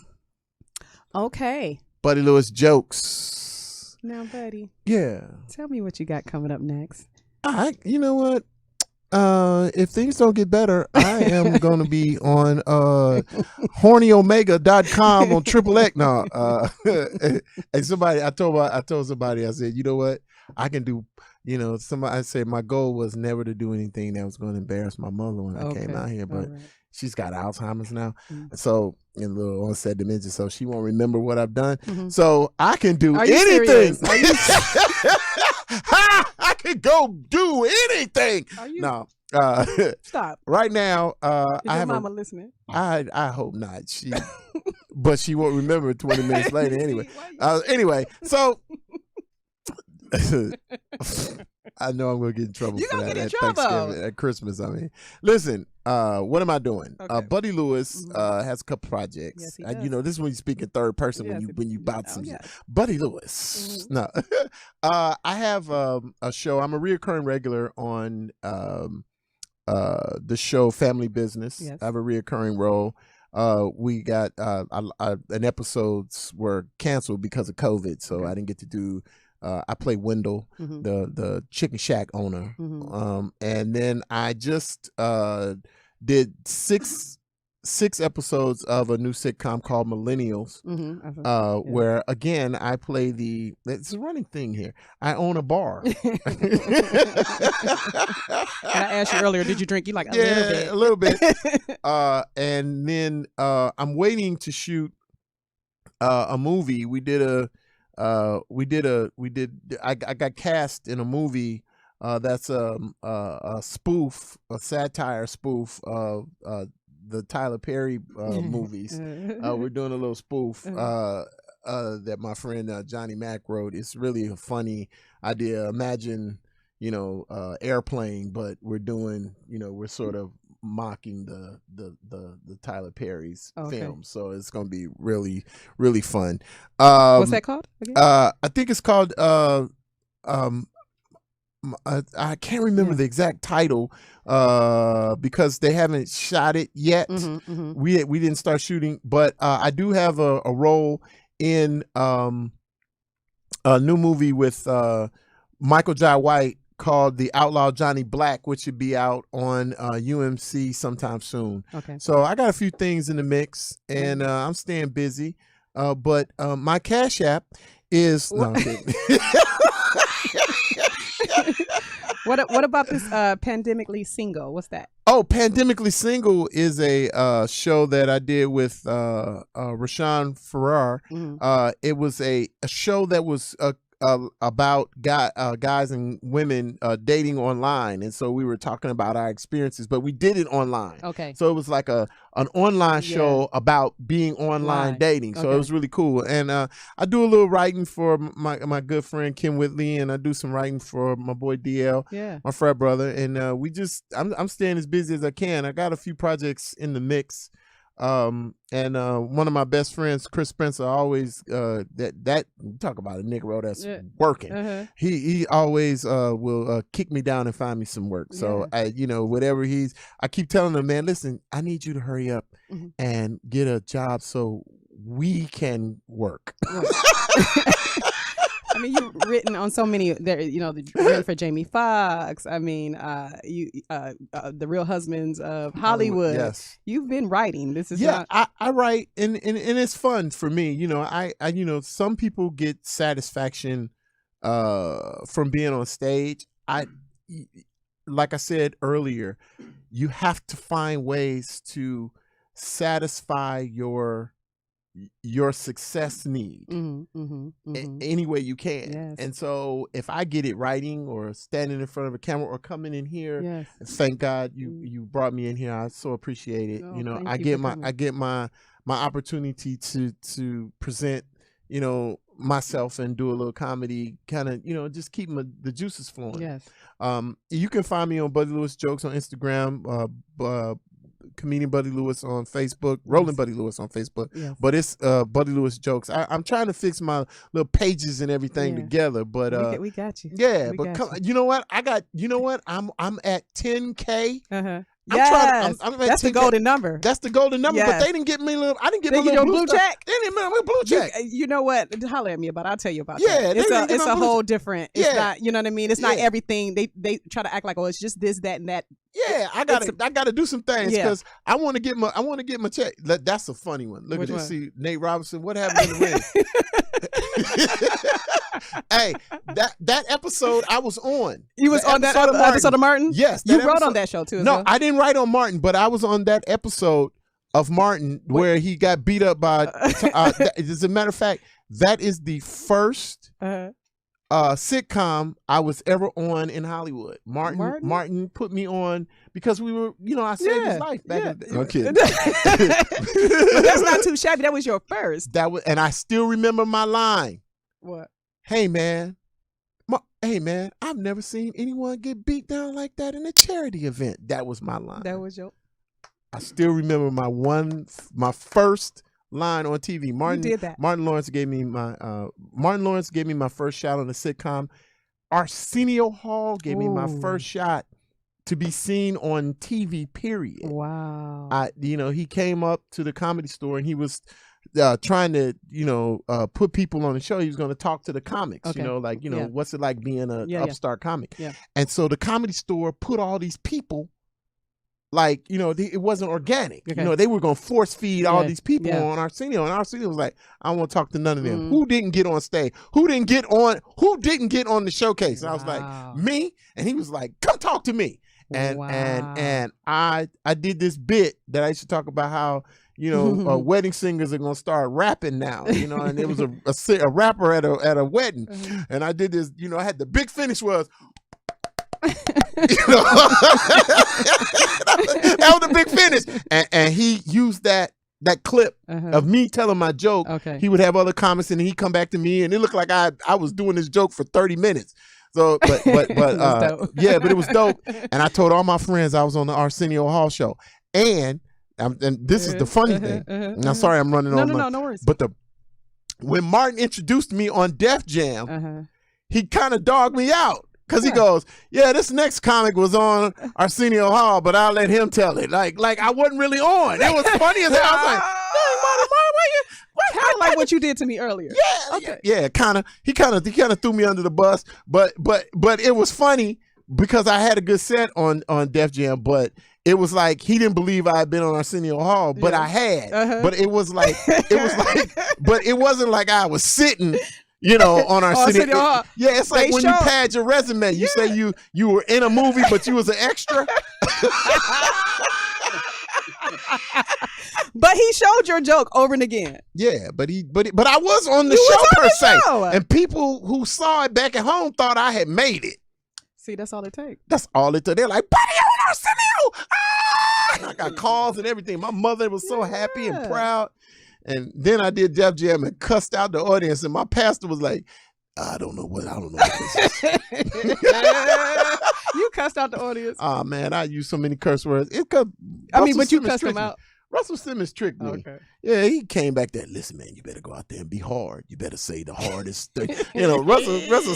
I'm sorry. Let me do it right. Yes, man. You just go out there. And you gotta make them. You gotta laugh. You better be hard. This crowd is hard. You gotta get out there. And so I just added cuss words where they wasn't even necessary. I was like, "What up, motherfuckers?" I did, but and they loved it. I loved it. So I guess. Wait, Ray Robb said today is the 20-year anniversary of the Fabric of a Man tour. What? Yes. Is that? Oh my God! And he's actually on the line. He wants to talk. Who is this? Ray Robb. My gosh! Yeah. Let's take this one last caller. We're running out of time, but we're gonna take this one. Ray Robb. Yes, I'm here. Okay, you want to say something? Can you hear me? Hello, Ameerah. What's going on, Brother Doug? Buddy Lewis. So crazy, man. Like, literally, today marks the 20th year since The Fabric of a Man. Actually, we took a break. Yeah. And then we left right after Christmas to go to Richmond. Richmond. To start the tour. So I just wanted to say what's up. And I know you guys are pressed for time, so I just wanted to say hello, man. It's good to reunite. What's up, man? Long time. That was man. Wow. 2000. Listen. Yeah, man. That was 2000. We like 1999, 2000. We went out. Okay. And it was 2000, and we were out on the road. And I remember our first show was in Richmond. Yeah, Richmond, Virginia. Fabric of a Man. Me, Shamar Moore, Clifton Powell. It was great. Cheryl Pepsi Riley. Cheryl Pepsi. Yeah, it was great, man. That was. Hey, man, we had some fun out on that. We had some fun. Well, we had some fun out there. I have an album full of pictures, and I'm putting it together so I can send it off to everybody. So let me know. I got some more pictures for you. Let me know. I got some more pictures for you. Yeah, and we have everybody. I checked on everybody, but we lost. Do you know we lost Ginger? Yeah, I remember Ginger passed away last year. Yeah, Ginger passed. Yeah. Yeah, so. Chuck Weston. David Talbot ain't called me. David Talbot ain't called my ass since we did The Fabric of a Man. He got about 50 movies out and they never called me yet. We gonna have to have. Yeah, when you send him his book, let me put a picture in there for David. Hey, I'm gonna send you a picture. It's like, Dave, you're number one. We're not giving me another job. Rob, good to hear from you, man. Thank you, Ameerah, so much. No worries. Thank you for calling in. My man, be good, man. Stay healthy. Yeah, we love all the history here. Thank you, Ray. Alrighty. Well, that was a pleasant surprise. Yeah, man. That was 25 years ago. Yeah. Almost to the day. Because we went out right after Christmas. I had Christmas dinner, and we went out on like the 26th or 27th. We were in Richmond. Yeah. So what would you like to leave the people with? What would your last word? My Cash App. Say the damn Cash App. Say it, buddy. Say what your Cash App. No, say it. $ Buddy Lewis Jr. I'm sorry. Cash App RB Lewis Jr. 14. Y'all hear that? Send this man some bread. Yeah, he bread. done did a whole 2 hours. He did beyond 45 minutes. Hey, listen. He done did a whole I'm 2 sorry. hours, y'all. That Y'all was should have been paying so, for this. That was so trifling of me. What, and I don't. Yeah, keep bringing up my Cash App. I'm sorry. It was rude. You meant it. But I meant it. We dealing truth here. Listen, we dealing truth, and I just want to say, it's Christmas, and yes, you can't. I feel your love through Cash App. Have a Merry Christmas through Cash App. Well, you guys, we have finally came down to those last few minutes. I have really enjoyed my guest today. This has been a pleasure. Thank you, guys. Thank you, Doug, for spending this time with us on Love Zoom. you, Doug. Tell your wife all is well. We kept you safe. We got it done. Tell her thank you. As well as you, Buddy Lewis. Thank you so much for coming in. You know what? I had a ball. Henry, I just want to say thank you, brother. O'Brien, behind the scenes, it was a pleasure. Listen, please, one day when I do something else, have me back. I enjoy myself. are going to have Your you. listeners are great. I just want to tell you, please go and help me get my numbers up. And if you feel so inclined, my Cash App again is your handles. Tell me your handles again. Buddy Lewis Jokes on Instagram and Facebook. Thank you. All right. And Twitter. All right. Well, you guys, my name is Ameerah the Songstress, and the moral of the story is, as it always is, love, life, and light. We heard Buddy and Doug talk about perseverance. We heard them talking about making a plan and sticking to it, staying true to who you are, writing, staying steadfast, creating like your life depends on it, because it does.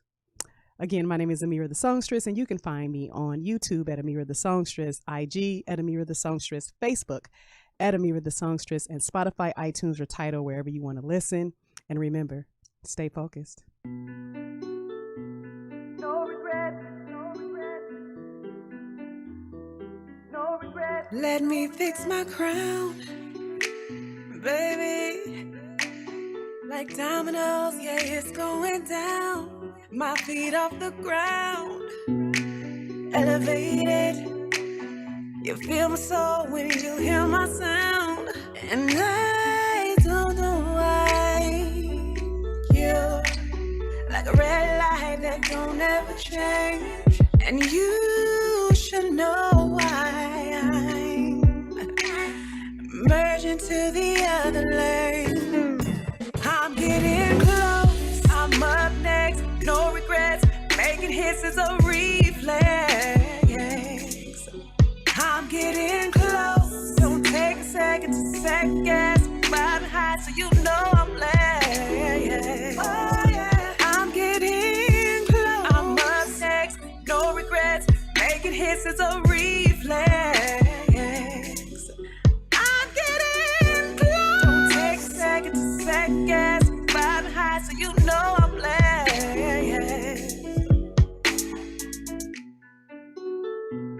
No regret, no regret, no regret. Ooh, I'm so tapped in, baby. Yeah, I'm turned on and tuned into that frequency. Bring love and light and healing in my energy. Hear a major difference in these minor melodies. And I don't know why you're familiar faces in strange places. They don't ever change. You should know why I'm merging to the other lane. I'm getting close, I'm up next, no regrets. Making hits is a reflex. Oh yeah, I'm getting close, don't take a second to second guess. Riding high so you know I'm blessed. Oh yeah, I'm getting close, I'm up next, no regrets. Making hits is a reflex. I'm getting close, don't take a second to second guess. Riding high so you know I'm blessed. I came with the keys to the industry. I came with the keys to the industry. I came with the keys to the industry. Oh yeah, I'm built for this. Came with the keys to the industry. I came with the keys to the industry. I came with the keys to the industry. Oh yeah, I'm getting close, hits is a reflex. I'm getting close. Don't take a second to second guess. Riding high so you know I'm blessed. I'm getting close. I'm up next, no regrets. Making hits is a reflex.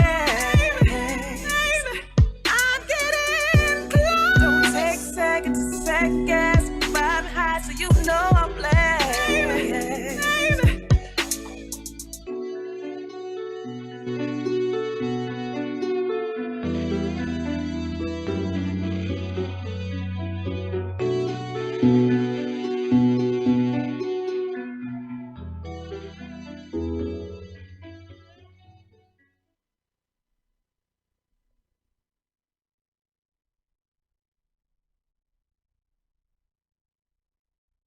Thank you for using Blog Talk Radio. Goodbye.